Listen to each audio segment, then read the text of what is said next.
Court అనే cinema release అయింది. అందులో ప్రధానమైన భూమికను పోషించి సినిమా కథ ముందుకి నడవడానికి ప్రధానమైన కీలక పాత్రను పోషించిన హర్షవర్ధన్ ఇప్పుడు మనతో పాటు స్టూడియోలో ఉన్నారు. అందరికీ సినిమాలోకి రావాలని ఒకసారి కనిపించాలన్న ఒక తపన, ఆ పిచ్చి ఏదైతే ఉంటుందో అది చాలా వాల్యుబుల్. దేన్నైనా పోగొట్టేసుకుంటారు జనం. నువ్వు సినిమా ఇండస్ట్రీలోకి రావడం అన్నది ఎలా జరిగింది? శౌరి గారు అని ఆయన నాకు మంచి ఫోటో స్టూడియో తీసుకెళ్లి ఫోటోలు తీపించి ఇచ్చేసి వచ్చాం. వెళ్ళిపోయాం. అక్కడి నుంచి పిలుపు వస్తే వచ్చినట్లు అక్కలేదు. వచ్చింది పిలుపు, వచ్చాను, ఉత్తరాజాలు చేశాను. అక్కడి నుంచి వెనక్కి తిరిగి చూసుకోవాలి. సినిమాల్లోకి రావాలని ఎదురు చూసేవాడు ఉంటాడు. వాడికి స్టేజ్ మీద పిలవడాలు అవసరం లేదు, వాడికి పోస్టర్ మీద బొమ్మ అక్కర్లేదు. ఆ ప్రొడక్షన్ ఫుడ్ తింటే చాలు, అది ఒక ఎమోషన్. నీ బేసిక్ ఐడెంటిటీ ఏంటి Harsha? Life full entertainment, constant గా లైఫ్ ని ఎంజాయ్ చేయడానికి ఏమేమి చేయాలో అన్నీ చేస్తూ ఉంటాను. సక్సెస్ అయ్యేవాడు ఎవడంటే ఓడిపోవడం అన్న తెలియని వాడు. ఇళయరాజా గారు అంటే పిచ్చి కూడా కాదు, అది ఒక పూనకం. ఏంటాడు పెద్ద ఆడు పుట్టాడు కాబట్టి ఇడు ఇలా ఉన్నాడు, మనకన్నా ఆ హీరో ఏంటరా నాకన్నా బాగుంటాడు. సినిమా రంగంలో అన్న నోరు పారేసుకుని మొత్తం మ్యూజిక్ చేయమన్నట్టు చేసేస్తా, మీకు నచ్చుద్దా లేదా తర్వాత, కానీ నాకు రాదేమో, నేను ఫెయిల్ అవుతానేమో ఆ భయం అయితే లేదు. ఎప్పుడైతే ఎలా ఉంది సినిమా, బాగుందా, చాలా బాగా శివాజీ ఇరగదీశాడు, శుభ్లాక్ సుధాకర్ గారు, అదిరిపోయింది, సాయి కుమార్ గారు, బా ఏం యాక్టింగ్. నా పేరు రాదు, నేను ఎంత ఎదిగినా నన్ను ఇగ్నోర్ చేసేయచ్చు. నా న్యూస్ చూడరు, నా టాపిక్ ఎత్తరు, ఆడ వేస్ట్ లో ఏదో ఒకటి అనేస్తారు, అయిపోయింది. వాడు పిల్లలు వచ్చి నాన్న అమృతం అంకుల్ నీ ఫ్రెండ్ అంట కదా, ఒకసారి చూపించమని అడిగితే అడిగి ఎలా ఉంటుంది, మామూలుగా అది సక్సెస్ అంటే. ఇడు మనోడే, ఇడు మనతోటోడే అని లోకంగా తీసుకోవడం ఒకటి మంచిదే. ఫ్రెండ్స్ అలాగే ఉండాలి, లేకపోతే నన్ను రాగానే అమృత గారు, హర్ష గారు మీరు వచ్చారు అంటే ఎలా ఉంటుంది, నాకు చంపేస్తానని పట్టుకొని చూశానన్న విషయం నాతో చెప్పాడు అంటే అడిగి నచ్చిందని నేను ఊహించేసుకుంటా. అంత అల్ప సంతోషం.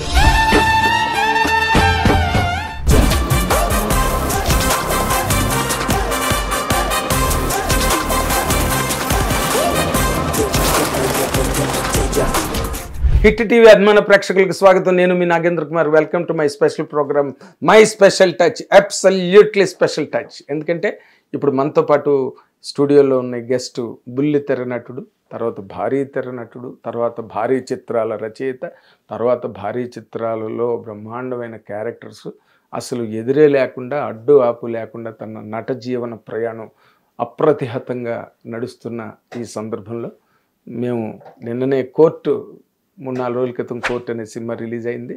అద్దరగొట్టి సూపర్ డూపర్ హిట్ అయింది. అందులో ప్రధానమైన భూమికను పోషించి సినిమా కథ ముందుకి నడవడానికి, సినిమా కథ ఒక కొలిక్కి రావడానికి చాలా ప్రధానమైన కీలక పాత్రను పోషించిన ఆ నటుడి పేరు చెప్పడం చాలా సులభం. తనే హర్షవర్ధన్ ఇప్పుడు మనతో పాటు స్టూడియోలో ఉన్నారు. ఆయన్ని మనం సాదరంగా ఆహ్వానిద్దాం. వెల్కమ్. థ్యాంక్ యూ అన్న. అసలు ఏంట ప్రవాహం, అసలు కుక్క తెప్పకుండా 2 1 2 2 2 4 వెళ్ళిపోతుంది. అసలు ఆ భాష పటిమ కానీ, ఆ కాన్ఫిడెన్స్ కానీ, ఆ ఫ్లో కానీ ఎన్నిసార్లు చూసినా కొత్త. చాలా సంతోషంగా ఉందన్న. నాకు ముఖ్యంగా చాలా సంతోషంగా, ఎందుకంటే నిన్ను చిన్నప్పటి నుంచి చూసిన వాడిగా మధ్యలో నేను పోల్చుకోలేకపోయాను, కానీ ఆ తర్వాత మళ్ళీ నువ్వు గుర్తు చేసిన తర్వాత అవన్నీ గుర్తు చేసుకుంటే ఇప్పుడు ఈ రోజున అంటే సినిమా పరిశ్రమ ఎంత గొప్పదంటే ఎక్కడో ఎవరో ఎప్పుడో తెలిసిన వాళ్ళు కూడా అనుకోకుండా సినిమా ఇండస్ట్రీలోకి రావడం, వాళ్ళని ఇలాగా ఒక మంచి సమున్నత స్థానానికి రావడం, వాళ్ళని ఇంటర్వ్యూ చేసే అవకాశం రావడం, ఇవన్నీ చాలా గ్రేటెస్ట్ మూమెంట్స్ ఇన్ లైఫ్. 200%. నాకు ఎలా అంటే ప్రసాద్ నేను అక్కడ బాగా రెగ్యులర్ తిరుగుతుండేవాళ్ళం, మీ తమ్ముడు. అవును. సో అప్పుడు పరిచయం, అప్పుడు బాగా చిన్నవాళ్ళం కదా. బేసిక్గా మీ పేరు నాకు ఎంత రిజిస్టర్ అయిపోయిందంటే ఇక్కడికి వచ్చిన తర్వాత నేనే మీ పేరుని రిఫర్ చేసి అడిగా. ప్రసాద్తో ఆల్మోస్ట్ డిస్కనెక్ట్. ఈ మధ్యకాలం అసలు టచ్లో చాలా కాలం అవుతుంది. అడిగి మీరు పలానా కదా అని అడిగితే జ్యోతిచిత్ర అన్న పేరు ఎప్పుడైతే వచ్చిందో ఇంకా నా నాగలేక అడిగా, నాగేంద్ర కుమార్ గారు అంటే, ఓ పేరు మ్యాచ్ మీరేనా అని అడిగితే, అవును ఎవరు నువ్వు ఏంటి గుర్తుపట్టారంటే అప్పుడు నేను చెప్తే యూ ఫెల్ట్ వెరీ హ్యాపీ. అసలు నేను ఇంకా హ్యాపీ, అసలు భలే అనిపించింది. ఆ పేరు అప్పుడే రిజిస్టర్ అయిపోయింది నాకు. ఇప్పుడు వెనక్కి వెళితే ఆ మూమెంట్స్ అన్నీ చాలా ఎంత గొప్పగా ఉన్నాయంటే, నీ అమృతం సీరియల్ వచ్చిన టైము ఎక్కడికి వెళ్ళకుండా అవరు అక్కడ అలా టీవీ దగ్గర కూర్చుని ఫ్యామిలీతో పాటు చూసి ఎంజాయ్ చేసిన ఆ డేసు తర్వాత నువ్వు మనం సినిమాకి రాసి మనం అంత పెద్ద హిట్ అయ్యి చిరంజీవి గారే సాక్షాత్తు చిరంజీవి గారే స్టేజ్ మీద అందరి గురించి చెప్తూ ఆయన మళ్ళీ సడన్గా గుర్తు తెచ్చుకుని ఇంత గొప్ప డైలాగులు రాశాడు హర్ష అని చెప్పి మళ్ళీ గుర్తు చేసుకుని నిన్ను చెప్పడం, అది నేను గుర్తు చేసుకుంటే నాకు నిజంగా చిన్న ప్రపంచం కదా, అక్కడెక్కడో ఊర్లో విడిపోయి ఇక్కడ సంబంధం లేకుండా ఆ అభిమానం కంటిన్యూ అవుతూ తర్వాత పేర్లు తెలుసుకొని ఓహో పలానా అని మంచి సినిమాటిక్ రిలేషన్షిప్. అయితే ఇప్పుడు ఓకే, నీ నీ ఘనతలు నీకున్నాయి. ఎవరి ఘనత వాళ్ళది, ఎవరి ప్రతిభ వాళ్ళది, ఎవరి సాధన వాళ్ళది, ఎవరి అచీవ్మెంట్ వాళ్ళది. నీ అచీవ్మెంట్ షేర్ నీకుంది. అయితే స్టేజ్ ఎక్కి మాట్లాడే స్టేజ్ వచ్చిందా నీకు? వచ్చింది కదా అప్పుడే. గుండె జారికి వెళ్ళంత అయిన తర్వాత చెప్పించినట్టు దీవించాడు నితిన్, నీకు త్వరలో స్టేజ్ ఎక్కి అవకాశం రావాలని కోరుకుంటున్నాను, ఇప్పుడు ఎంత బాగా మాట్లాడుతావు చూస్తానని. అమ్మో, చెప్పించినట్టు దీవించాడు. అసలు ఆ కాంటెస్ట్ ఏంటి ఎవరికి అర్థం కాలేదు అసలు.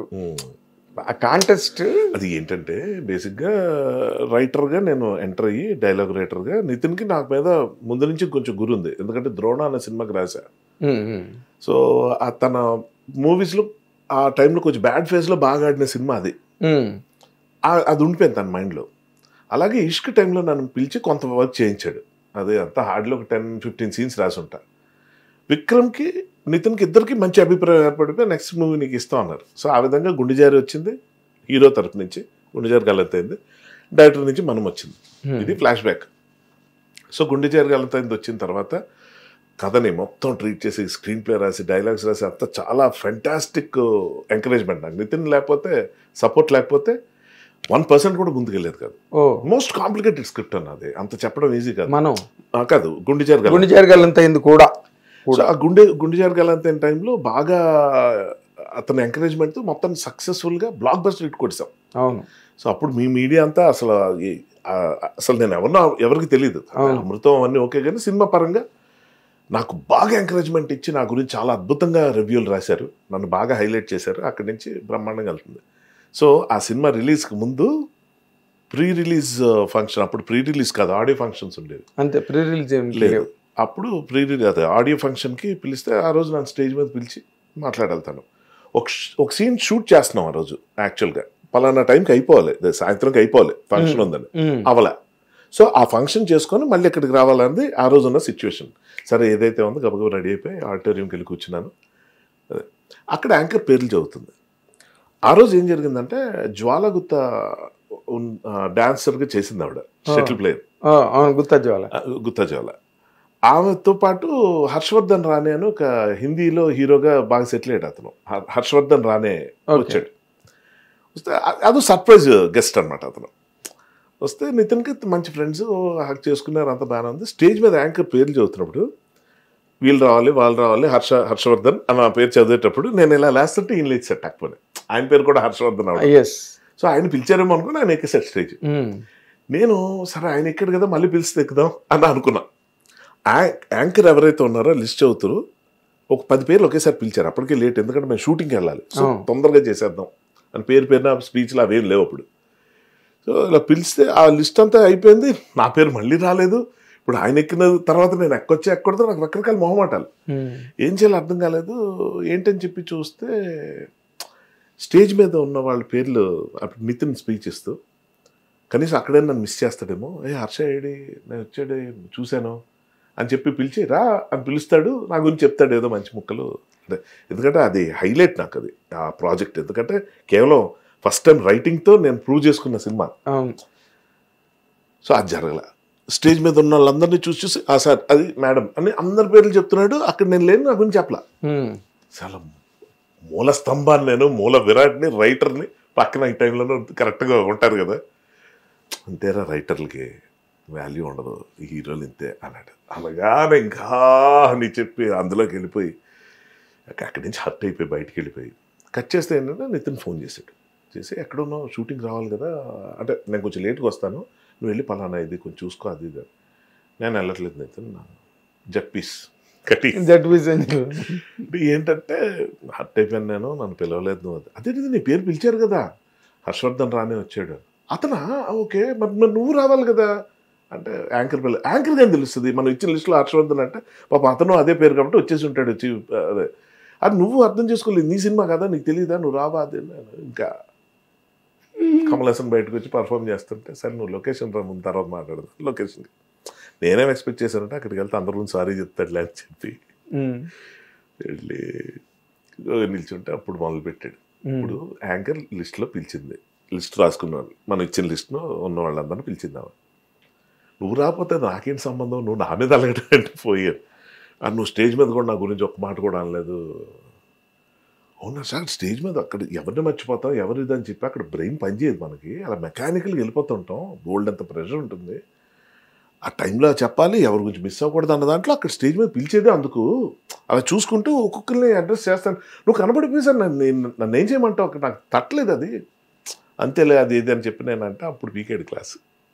అప్పుడు అన్నాడు అనమాట నువ్వు అలుగుతావు నా మీద అసలు ఏదో రోజు సక్సెస్ వస్తుంది ఇప్పుడు ఈ సినిమా తర్వాత నీకు అప్పుడు మైక్ పట్టుకునే అవకాశం నీకు వస్తుంది అప్పుడు తెలుస్తుంది నీకు ఎంత జాగ్రత్తగా ఉండాలి ఎంత ప్రిపేర్ అయినా ఎలా ఉంటుందో అని మనకేం తెలుసు ఇవన్నీ ఏదో అంటున్నాడులే అనుకున్నా లేదు మనం చాలా టాలెంటెడ్ ఈ విషయంలో ఆ రోజు నుంచి అన్న ఈ రోజు వరకు స్టేజ్ మీద మైక్ పట్టుకున్న ప్రతిసారి మామూలుగా గణపతి దేవుని పూజించుకుంటాం నితిన్ గుర్తొచ్చేస్తాడు తిరగలేదు ఏదో పాయింట్ ఎంత మాట్లాడానా మొన్న కోర్టులో ఇదంతా చెప్పా కోర్టు ఫంక్షన్ లో ఎంత చెప్పినోడిని ప్రొడ్యూసర్ పేర్లు చెప్పడం మర్చిపోవచ్చా కిందకి మా నితిన్ మళ్ళీ కొట్టేసావయ్యా నన్ను so that is such a responsibility అంటే అర్థం కాకుండా మనం ఎలాగ అపార్థం చేసుకుంటాం ఏది యాక్టర్ని ఐడెంటిటీ క్రైసిస్ క్వశ్చనే లేదు కేవలం రైటింగ్ నమ్ముకుని కేవలం బిహైండ్ ది కెమెరా ఉన్న క్రాఫ్ట్స్లో ఉండే వాళ్ళకి ఎంత ఉంటుంది యాక్టర్నే నాకే ఎంత ఉంటే పాపం వాళ్ళకి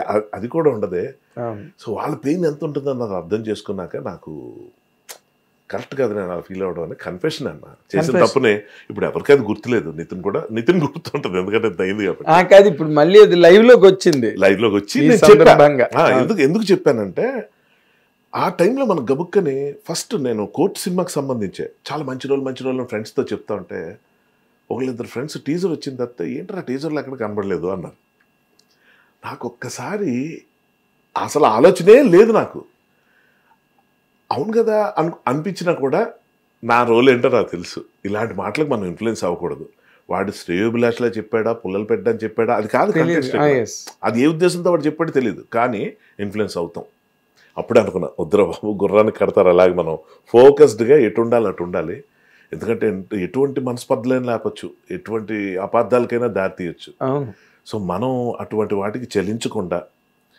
ఏది పొగడుతో ఏది రెచ్చగొట్టు మాటలో మనం అర్థం చేసుకోగలిగితే జీవితంలో బాగుంటాం అనడానికి ఆ ఎగ్జాంపుల్ కరెక్ట్ ఎందుకంటే సినిమా ఇండస్ట్రీలోనే కాదు 10 మంది కలిసి పనిచేసే చోట ఎక్కడైనా ఇది వెరీ కామన్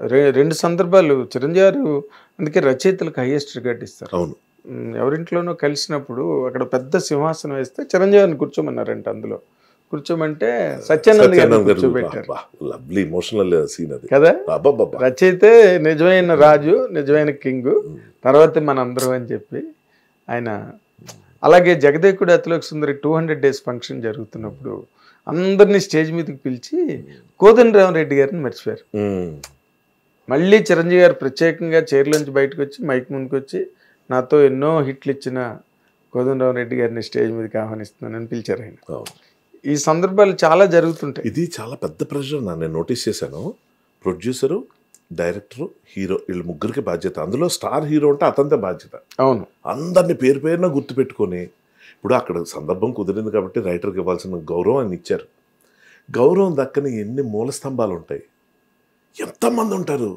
ఆ రాళ్ళు మోసం కూలీలు ఎవరు ఇలా ఆలోచిస్తే వాళ్ళ ఇంటికి వెళ్ళాక వాళ్ళ ఇంట్లో అడుగుతారంట నువ్వేంటి సినిమాలో పనిచేస్తానంటే అక్కడ కనబడవని అతను లైట్ మ్యాన్ అవ్వచ్చు ఒక ప్రొడక్షన్ మ్యాన్ అవ్వచ్చు ఒక ఆర్ట్ వర్క్ చేసేవాళ్ళు అవ్వచ్చు వాళ్ళు బతుకుతుంది ఇక్కడే కానీ గుర్తింపు ఎంతమందికి వస్తుంది అది పాయింట్ కానీ అన్న హ్యావింగ్ సెడ్ దట్ ఇది అంటూనే నేను అనేది ఏంటంటే అక్కడెక్కడ మూలన ఒక మన విజయనగరంలోనో లేకపోతే ఇక్కడ కృష్ణానగర్లోనో ఎక్కడ ప్రపంచంలో నలుమూలల్లో సినిమాల్లోకి రావాలని ఎదురు చూసేవాడు ఉంటాడు వాడికి స్టేజ్ మీద పిలవడాలు అవసరం లేదు వాడికి పోస్టర్ మీద బొమ్మ అక్కర్లేదు ఎక్కడ పేరు అక్కర్లేదు వాడు ఇందులో ఉంటే చాలు ఆ ప్రొడక్షన్ ఫుడ్ తింటే చాలు, అది ఒక ఎమోషన్, అది ఉంటే చాలు అన్నది ఏదైతే ఉంటుందో అప్పుడు మనకి ఇవేం వెళ్తిలా కనబడవు. ఏం వెళ్తే మన ఇక్కడ ఉండడమే గొప్ప గొప్ప అంతే. Chosen once.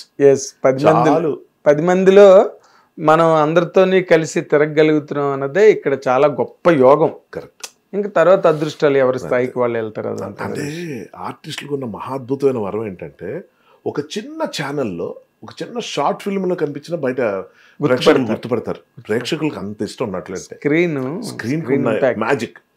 సో ఆర్టిస్ట్ కున్న అదృష్టం అది. సో ఇంకా అలాంటి అదృష్టాలు పెట్టుకుని అంత గుర్తింపులు వచ్చి అప్పటికే అమృతం ఇది అది అన్నీ చేసి ఇవాళ కోర్టు సినిమాకి సంబంధించిన దాంట్లో ఎక్కడో నన్ను పిలవలేదా, లేకపోతే ఎక్కడో నా గురించి రాయలేదా అంటే దాని గురించి కూడా ఫీల్ అయిపోతే ఇంక దీనికి అంతేది ఇన్నాళ్ళ జర్నీకి అర్థమే. Correct, beautiful. ఇన్నాళ్ళ జర్నీ అర్థమే లేదు. అమృతం సాధించిన విజయానికి అర్థం లేదు. ఇప్పుడు అమృతం కాదన్నమాట నాకు విషయం. హాలాహలం ఇంతకాలం అది పోషించింది అమృతాన్ని కదా, హాలాహలం అన్నట్టు. కరెక్ట్. ఈ నాలెడ్జ్ రావడానికి ఒక టైం పట్టింది. ఎందుకంటే బేసిక్గా ఇప్పుడు ఇక్కడ మనం కోరుకునేది అదే. నేను కోట్ చేశాను ఆ రోజు, ప్రసాద్ దగ్గర నేర్చుకున్న డైలాగ్ అది. మురారి క్యారెక్టర్ కీర్తిశేషుల్లో ఆ చెప్పట్లే కదరా, ఆకలిగొన్న కళాకారుడికి పంచపక్ష పరమన్న మనోడు ఎరగదీస్తాడుగా, కళ్ళ నీళ్లు పెట్టిస్తాడు, ఏకపాత్ర అభినయం చేస్తే అద్భుతం. ఆ రోజు మనాడి దగ్గర విన్న డైలాగ్ని మొన్న కోర్టు ఫంక్షన్లో అది అడ్రస్ చేసి, సో ఎవరైనా ఇక్కడ ఎన్ని కోట్లు సంపాదించి అన్ని చేసాం బయట ప్రపంచంలో, అది పక్కన పెడితే బయట ప్రపంచంలో అందరికీ సినిమాలోకి రావాలని, ఒకసారి కనిపించాలన్న ఒక తపన, ఆ గుర్తింపు పొందాలన్న ఆ పిచ్చి ఏదైతే ఉంటుందో అది చాలా వాల్యుబుల్. దేన్నైనా పోగొట్టేసుకుంటారు జనం. అవును, అదే కదా కారణం. ఒక చిరంజీవి గారు రావడానికి అదే కారణం, ఒక అమితాబ్ బచ్చన్ రావడానికి అదే కారణం. అదే రావడానికి, ఎదగడానికి అంటే ఏంటి, నోరు కట్టుకొని ఒళ్ళు శ్రమ మర్చిపోయి, ఒళ్ళని మర్చిపోయి, ఒంటిని పట్టించుకోకుండా అహర్నిశలు కష్టపడ్డానికి అది ఒక్కటే మోటివేటింగ్ ఫ్యాక్టర్. అంతే. ఉన్నంతకాలం వాళ్ళు అలాగే ఉంటారు. అవును అవును అవును, అలా ఉన్న వాళ్ళు అక్కడ ఉంటారు. అంతే. ఇప్పుడు ఈ ఇన్నాళ్ళ నీ జర్నీ, అసలు నువ్వు సినిమా ఇండస్ట్రీలోకి రావడం అన్నది ఎలా జరిగింది? నిన్ను ఎవరు హుక్ చేశారు? ఇప్పుడు నాకు తెలుసుకోవాలని ఉంది నిజంగా. అసలు నిన్ను ఎవరు హుక్ చేశారు సినిమా ఇండస్ట్రీ? యాక్చువల్గా నాకు యాక్టింగ్, రైటింగ్, డైరెక్ట్ ఇప్పుడు ఏవేవి చేస్తున్నాను అది ఏవి నాకు డ్రీమ్లో లేదు, నా అసలు బకెట్ లిస్ట్లో లేదు, ప్లానే లేదు. నేనేంటంటే మ్యూజిషియన్. ఇప్పుడు చిన్నప్పటి నుంచి సంగీతం అంటే ఇష్టం, పాటలు పాడడం అంటే ఇష్టం. అలా మ్యూజిక్ ప్రసాద్కి తెలుసు, గిటార్ పట్టుకొని పాటలు పాడి, మీ ఇంట్లో చిన్న పియానో ఉండేది, దాని మీద వెళ్ళి ప్లే చేస్తే చాలా మెచ్చుకొని అంటుండేవాడు, అరే నువ్వు ఏదో చేయాలరా మ్యూజిక్లో అది ఇది అని. అప్పుడు భీష్మ గారి దగ్గర, విజయనగరం భీష్మ గారి దగ్గర నేను స్టూడెంట్గా జాయిన్ అయ్యి, అదొక ఎక్కువ కాలం నడవలేదు. బట్ అక్కడి నుంచి వైజాగ్లో ఆశీర్వాద్ లుక్ దగ్గర జాయిన్ అయిపోయాను వెళ్ళి. ఓకే. ఆశీర్వాద్ వల్ల తనతో పాటు నేను ఇక్కడికి వచ్చాను హైదరాబాద్. ఓకే. వాళ్ళు అప్పట్లో శబ్దాలే కొత్తగా స్టూడియో పెట్టి కొత్త మ్యూజిక్ డైరెక్టర్స్గా ఎంకరేజ్ చేస్తున్న టైంలో, మీకు గుర్తున్నారా టాప్ అప్పుడు సుభాష్ గారు అని ఆయన అక్కడే కలిసా ఫస్ట్ టైం. వాళ్ళందరినీ పిలిచి ఒక్కొక్కరికి అందరికి ఆఫర్లు ఇచ్చారు, ప్రైవేట్ ఆల్బమ్స్ చేయండి అని చెప్పి, బడ్జెట్స్ అన్ని ఇచ్చారు. ఆ విధంగా ఆశీర్వాద్ రావడం, అతను వెనక తోకలా నేను రావడం జరిగింది. అది వర్కౌట్ అవ్వలేదు ఆశీర్వాద్కి ఆ టైంలో. ఓకే. మళ్ళీ వెనక్కి వెళ్ళిపోయాం. కానీ ఈ మధ్యలో జరిగిన ఒక విచిత్రమైన స్క్రీన్ ప్లే ఏంటంటే, నేను ఎక్కడికి వెళ్ళినా నన్ను ఆర్టిస్ట్ అని అడిగారు, యాక్టరా మీరు అని. అది నాకు అర్థమైంది, ఇది ఇలా అడుగుతున్నారు ఏంటి అని. ఆ ప్రాసెస్లో ఒక రైటర్ శౌరి గారు అని ఆయన ఎంకరేజ్ చేస్తూ అన్నారు, యాక్టింగ్ ట్రై చేయొచ్చు కదా మీరు అని. మనకేమో వెనక్కి వెళ్ళబుద్ధి కావట్లే, ఇక్కడ మావాడేమో అన్ని సూట్ కేసులు సర్దేస్తున్నాడు. తను మళ్ళీ రావచ్చు ఇక్కడికి, నాకు మళ్ళీ రాదు ఛాన్స్. కరెక్ట్. ఇంట్లో ఒప్పుకోవాలిగా. ఆశీర్వాద్ వెనకాలని పంపిస్తారు కానీ యాక్టింగ్ అంటే చాలా మంచి సత్కారం జరుగుతుంది. అంటే ఇక్కడ ఎవరు లేరు కాబట్టి మనకి, అంటే బ్యాక్గ్రౌండ్ లేదు, పైగా ఇక్కడికి వస్తే ఏమైపోతాం తెలియదు, షెల్టర్ లేదు, బేసిక్గా అసలు ఏమీ లేదు. అలాంటి దాంట్లో మా ఫాదర్ అయితే ఎంకరేజ్ చేసే పరిస్థితి కాదు మా ఫ్యామిలీ పరంగా. సో ఇంకా వచ్చే ఛాన్స్ని మిస్ అవ్వకూడదని మేము వెనక్కి వెళ్ళిపోతున్న ప్రాసెస్లో నేను నలుగురిని కలిసి నాకున్న ఇంట్రెస్ట్ చెప్పి, పాపం ఏమాటగా మాట ఆశీర్వాద్ కూడా ఎంకరేజ్ చేసేవాడు. అతను వెనక్కి వెళ్ళిపోతున్నాడు, నన్ను వెనక్కి వచ్చేమనలా. ఇంకోళ్ళు అయితే అది ఉంటుంది కదా, వీడియోపడం చిన్న సినిసిజం. ఎగ్జాక్ట్లీ. నాకు మంచి ఫోటో స్టూడియో తీసుకెళ్ళి ఫోటోలు తీపించి ఇచ్చేసి వెళ్ళిపోయాం. ఇంకా అక్కడి నుంచి అది పిలుపు వస్తే వచ్చినట్లు, లేకపోతే లేదు. వచ్చింది పిలుపు, వచ్చాను, రుతురాగాలు చేశాను, అక్కడి నుంచి వెనక్కి తిరిగి చూసుకోవాలి. అవునా? అంతే. కానీ అంటే రుతురాగాలు పెద్ద హిట్ అనుకో, సూపర్ హిట్. అమృతం ఎలా జరిగింది? అమృతం అమృతం అన్నది యాక్చువల్గా ఆ సంస్థతో అప్పుడే నాకు జస్టిల్లతో మంచి బాండింగ్ ఉండింది అన్న. ఆహా. అయితే సినిమాలో యాక్ట్ చేయడం కానీ, ముఖ్యంగా ఏలేటి చంద్రశేఖర్తో నాకు మంచి అనుబంధం ఉండేది. ఓకే. అతని పరిచయం, రాజమౌళి గారు అప్పుడే పరిచయం అవటం, గంగరాజ్ గారు కూడా పరిచయం అవటం. గంగరాజ్ గారు అంటే మాకు అప్పుడు పెద్ద ఐకాన్. ఎందుకంటే అతని సినిమాలు చాలా ప్రత్యేకంగా ఉంటాయని లిటిల్ సోల్జర్ సినిమా చూసి ఎవరో తమిళని అనుకున్న డైరెక్టర్, తెలుగు వాళ్ళు అలా తీరని నా ఫీలింగ్. అప్పుడు తెలుగులో చేయటమే కాకుండా నేను నందులు కొట్టి ఆయన చూసి ఆయన బాగా ఇంప్రెస్ అయిపోయి నేను అసలు ఆయన కలుద్దామని పెద్ద ఫ్యాన్ బాయ్ మూమెంట్ అనమాట. అలా కలిసిన తర్వాత వాళ్ళు ఆఫీస్కి వస్తూ ఉండు అని చెప్తే వెళ్తుండేవాడిని. అలాగా వాళ్ళలో నన్ను కలిపేసుకొని అయితే సినిమాలో ఒక రోల్ ఇచ్చారు. అనుకోకుండా ఒక రోజు తర్వాత జరిగింది. ఇందులో ఏలేటి చంద్రశేఖర్ గారు కానీ, రాజమౌళి గారు కానీ వీళ్ళు ప్రోద్బలం బాగా ఎక్కువ ఉండేది నన్ను ఎంకరేజ్ చేయడంలో. ఎవరైనా అంటే గబుక్కని నేను అప్పటిదాకా సీరియస్ రోల్స్ చేస్తుండేవాడిని. శాంతినివాసం కానీ, కస్తూరి, అంతకుముందు వచ్చిన రుతురాగలు కానీ. ఈ కామెడీ అన్నదానికి మాత్రం ఆద్యం పోసింది అక్కడే, జస్టిల్లో కంపెనీలో. నా హెయిర్ స్టైల్ మార్చేసి, మీసం ట్రిమ్ చేసేసి, ఆ హెవీ హెయిర్ ఉండేది దాన్ని మార్చి పాపిడి తీసు, ఇలా ఏదో యాక్టర్ కొత్త కనిపించాలి, ఫన్నీ కనిపించాలి. ఇంకా అక్కడ ఎంటర్ అయిన తర్వాత అప్పటికి ఫస్ట్ శివాజీ రాజా గారు కొన్ని ఎపిసోడ్లు చేశారు. సమ్ డిఫరెన్స్ వచ్చి ఆయన పక్కకి వెళ్ళిపోయిన తర్వాత నరేష్ గారు వచ్చారు. ఆ టైంలో ఆయన పాలిటిక్స్లో బిజీ అయిపోయారు. అప్పుడే ఆయనకి అటువంటి ఆఫర్లు బీజేపీ నుంచి రావడం, అక్కడి నుంచి ఆయన వెళ్ళిపోతే ఇంకెవరు అన్న ఆలోచిస్తున్న ప్రాసెస్లో కొన్ని గమ్మత్తులు జరిగినాయి. అన్నీ పోయి ఫోకస్ నా మీదకి వచ్చింది. అసలు వీడిని పెట్టి తీస్తే అయిపోతుంది కదా అని కాన్ఫిడెన్స్ నాకు అసలు లేదు, ఎవరికి చాలామందికి లేదు. గంగరాజ్ గారికి, చందు, ఏలేటి చంద్రశేఖర్ గారికి, అఫ్కోర్స్ రాజమౌళి గారు కూడా పాజిటివ్గా రియాక్ట్ అయ్యారు, మంచి ఐడియా అన్నట్టు. సో ఆ కాన్ఫిడెన్స్తో ముందుకు వచ్చేసారు. నా హెయిర్ స్టైల్ అది గెటప్ అప్పుడు మార్చారు. అది ఏం అదృష్టం కానన్నా, అప్పటిదాకా వచ్చిన ఎపిసోడ్స్ తాలూకా రేటింగ్ కానీ అది కానీ కొంచెం డౌన్ అయిపోయింది. నేను ఎంటర్ అయ్యే టైంకి స్క్రిప్ట్లు పడ్డాయి. ఫస్ట్ ఎపిసోడ్ నేను ఎంటర్ అయిన దగ్గర నుంచి రేటింగ్ జుమ్మని లేచి ఇంకా అక్కడి నుంచి వెనక్కి తిరిగి చూసుకోను. వాళ్ళే నన్ను డైరెక్టర్గా తర్వాత ఎంకరేజ్ చేశారు. రైటర్గా అక్కడ మేము చేయగలిగింది ఏం లేదు, ఆ మహానుభావుడు ముందు మన ఇది సరిపోదు. కానీ బట్ రైటింగ్ ఎలా చేయాలి నేర్చుకుంది మాత్రం గంగరాజ్ గారి దగ్గర అక్కడే. సో ఆ విధంగా ఏంటంటే అమృతం నేను ఎంటర్ అయిపోయిన తర్వాత ఇంకా తిరగలేదన్నమాట. చేస్తున్న రోజుల్లో అప్పట్లో మాకు తెలియలేదు, నాకు ముఖ్యంగా ఎంత బాగుంటుందని. ఇన్నేళ్ళు అయిన తర్వాత కూడా అది ఈ విధంగా నాకు అమృతం పోస్తుందన్న విషయం, అది ఏ ముహూర్తాన్ని పెట్టారో కానీ క్షీరసాగర్ మాత్రం రోజు గింజుకోవటమే. ప్రతిరోజు చుక్కలు చూసేవారు ఒక కథ రాయడానికి, ఒక డైలాగ్ రాయడానికి. క్షీరసాగర్ మాత్రమే చెప్పాను కదా, ఒక ఎపిసోడ్ రాయడానికి అంత బాధ. చుక్కలు 3 రోజులు రాత్రి నిద్ర ఉండేది కాదు. నా గురించి కాదు, గంగరాజ్ గారు కానీ, ఇంటూరు వాసు, కాంచీ గారు కొంతకాలం పనిచేశారు. అలా చాలామంది కాంట్రిబ్యూషన్ ఉంది దానికి. ఫలితంగా ఏంటంటే ఆ రోల్ నేను చేసినందుకు ప్రజల్లోకి ఇంత వెళ్ళిపోయి, ఇవాళ అప్పుడు స్కూల్లో చదువుకున్న పిల్లలంతా ఇప్పుడు డైరెక్టర్లు అయిపోయి, వివేకాత్రేయులు అయిపోయి, ఇప్పుడు మన జగదీష్ లాగా వీళ్ళందరూ అమృతం చూసి పెరిగిన వాళ్ళే. వాళ్ళు వచ్చి ఏంటంటే ఏదో రాసేద్దాం అమృతానికి అని చెప్పి మళ్ళీ అదే కామెడీ కాకుండా వెరైటీస్తో వస్తున్నారు. చాలా ఎంత అదృష్టం కదా. అంతేనా, కేవలం లక్. చెప్తున్నాం కదా, నా ప్లానింగ్లో లేదు ఇది. నేనేదో సింగర్ అవుదామని, మ్యూజిక్ ఏదో చేసుకుందాం అది ఉండేది. నా ప్లాన్, నా డ్రీమ్ అదే అప్పుడు, ఇంకేమి కాదు. పిచ్చి సంగీతం అంటే. కానీ అటు ఎప్పుడు మనకి దొరకలా. అదే అటు పక్క రాసలేదు నీకు అందులో. ఇప్పుడు ఇంత బలంగా నీకు నీ ఫేట్ లైన్ ఇటు నిన్ను డైరెక్ట్ చేసిందంటే ఎంత స్ట్రాంగ్గా ఉండాలి అది. నాకు అసలు పెద్ద ప్లాన్ అప్పుడు మిమ్మల్ని కలుద్దామనే. నాకు మీ పేరు గుర్తుండిపోవడం కారణం అది. మీరు మెడ్రాస్లో ఉండేవారు అప్పుడు. మెడ్రాస్లో నాకేంటంటే ప్రాక్టికల్ రియాలిటీస్తో పని లేదు కదా. ఇళయరాజా గారు అంటే పిచ్చి కూడా కాదు, అది ఒక పూనకం. ఆ పేరు ఎత్తగానే మనం అంటే నన్ను నేను మర్చిపోయి, నాకేంటంటే అక్కడ ఏదైనా అతని దగ్గర జాయిన్ అవుదాం అంటే, జాయిన్ అంటే ఏంటి, గిటారిస్ట్, కీబోర్డ్ ప్లేయర్ కాదు, కనీసం రూములు క్లీన్ చేసి నేను అక్కడికి వెళ్ళిపోవాలి అంతే, ఆయన దగ్గరికి అంతే. ఈ పని వాడిలా జాయిన్ అవ్వడం కూడా నాకు ఏ అభ్యంతరం ఏంటి, నాకు అంత ఛాన్స్ ఎక్కడది. నేను అప్పుడు ప్రసాద్ అంటుండేవాడిని, అన్నయ్యకు ఒక మాట, ఇప్పుడు కాదులే టైం ఉంది చెప్తాను, అలా కాదు నువ్వు అనుకున్నంత ఈజీ కాదు. ఎందుకంటే మనవాడు కూడా అప్పుడు వచ్చి ఇండస్ట్రీ మీతో పాటు తిరిగేవాడు కదా, చూశాడు, చెప్పాడు, అరే అంత ఇది కాదు, పైగా నువ్వు చాలా సెన్సిటివ్, నువ్వు తట్టుకోలేవు అది ఇదని. నేనేంటి, అన్నయ్య ఉన్నాడు కదా, ఒక మాట చెప్పేస్తాడు, ఏం మనమే పెద్ద అడగట్లేదు, పక్కన వాచ్మెన్ లాగా ఏదో అసిస్టెంట్ లాగా ఏదో పడుంటాను ఏముందని. అది మాత్రం అంత ఈజీగా ఎందుకు, అసలు నన్ను ఎందుకు పెట్టుకోవాలి, తెలిసేది కాదు. అంటే ప్లాన్ అయితే అలా ఉండేది. తమిళ ట్రైన్ ఎక్కకుండా హైదరాబాద్ ట్రైన్ ఎక్కా, మారిపోయింది సినిమా మొత్తం. అదే నీ ఫేట్, నీ డెస్టినీ ఇటు ఉన్నది. అండ్ చక్కగా సక్సెస్ అయ్యావు. అది చాలా గొప్ప గ్రేట్ మ్యాజిక్ ఇన్ టైం. అంతే. ఇప్పుడు ఈ టీవీల్లో పనిచేసిన వాళ్ళు సాధారణంగా సినిమాకి ఫిట్ ఇన్ అవ్వలేరు for various reasons, not one. అక్కడైతే కంటిన్యూస్ వర్క్ ఉంటుంది, కంటిన్యూస్ ఇన్కమ్ ఉంటుంది.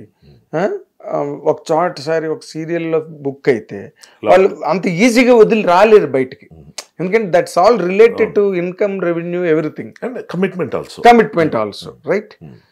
సినిమాల్లోకి వచ్చిన తర్వాత ఒక సినిమా చేస్తే ఓ వారం రోజులు ఎంత వర్క్ ఉంటుంది, తర్వాత ఉంటుందో ఉండదో తెలియదు. సో అది ఏదో ఉంది ఆ డిస్టర్బెన్స్ రెండింటికి మధ్య.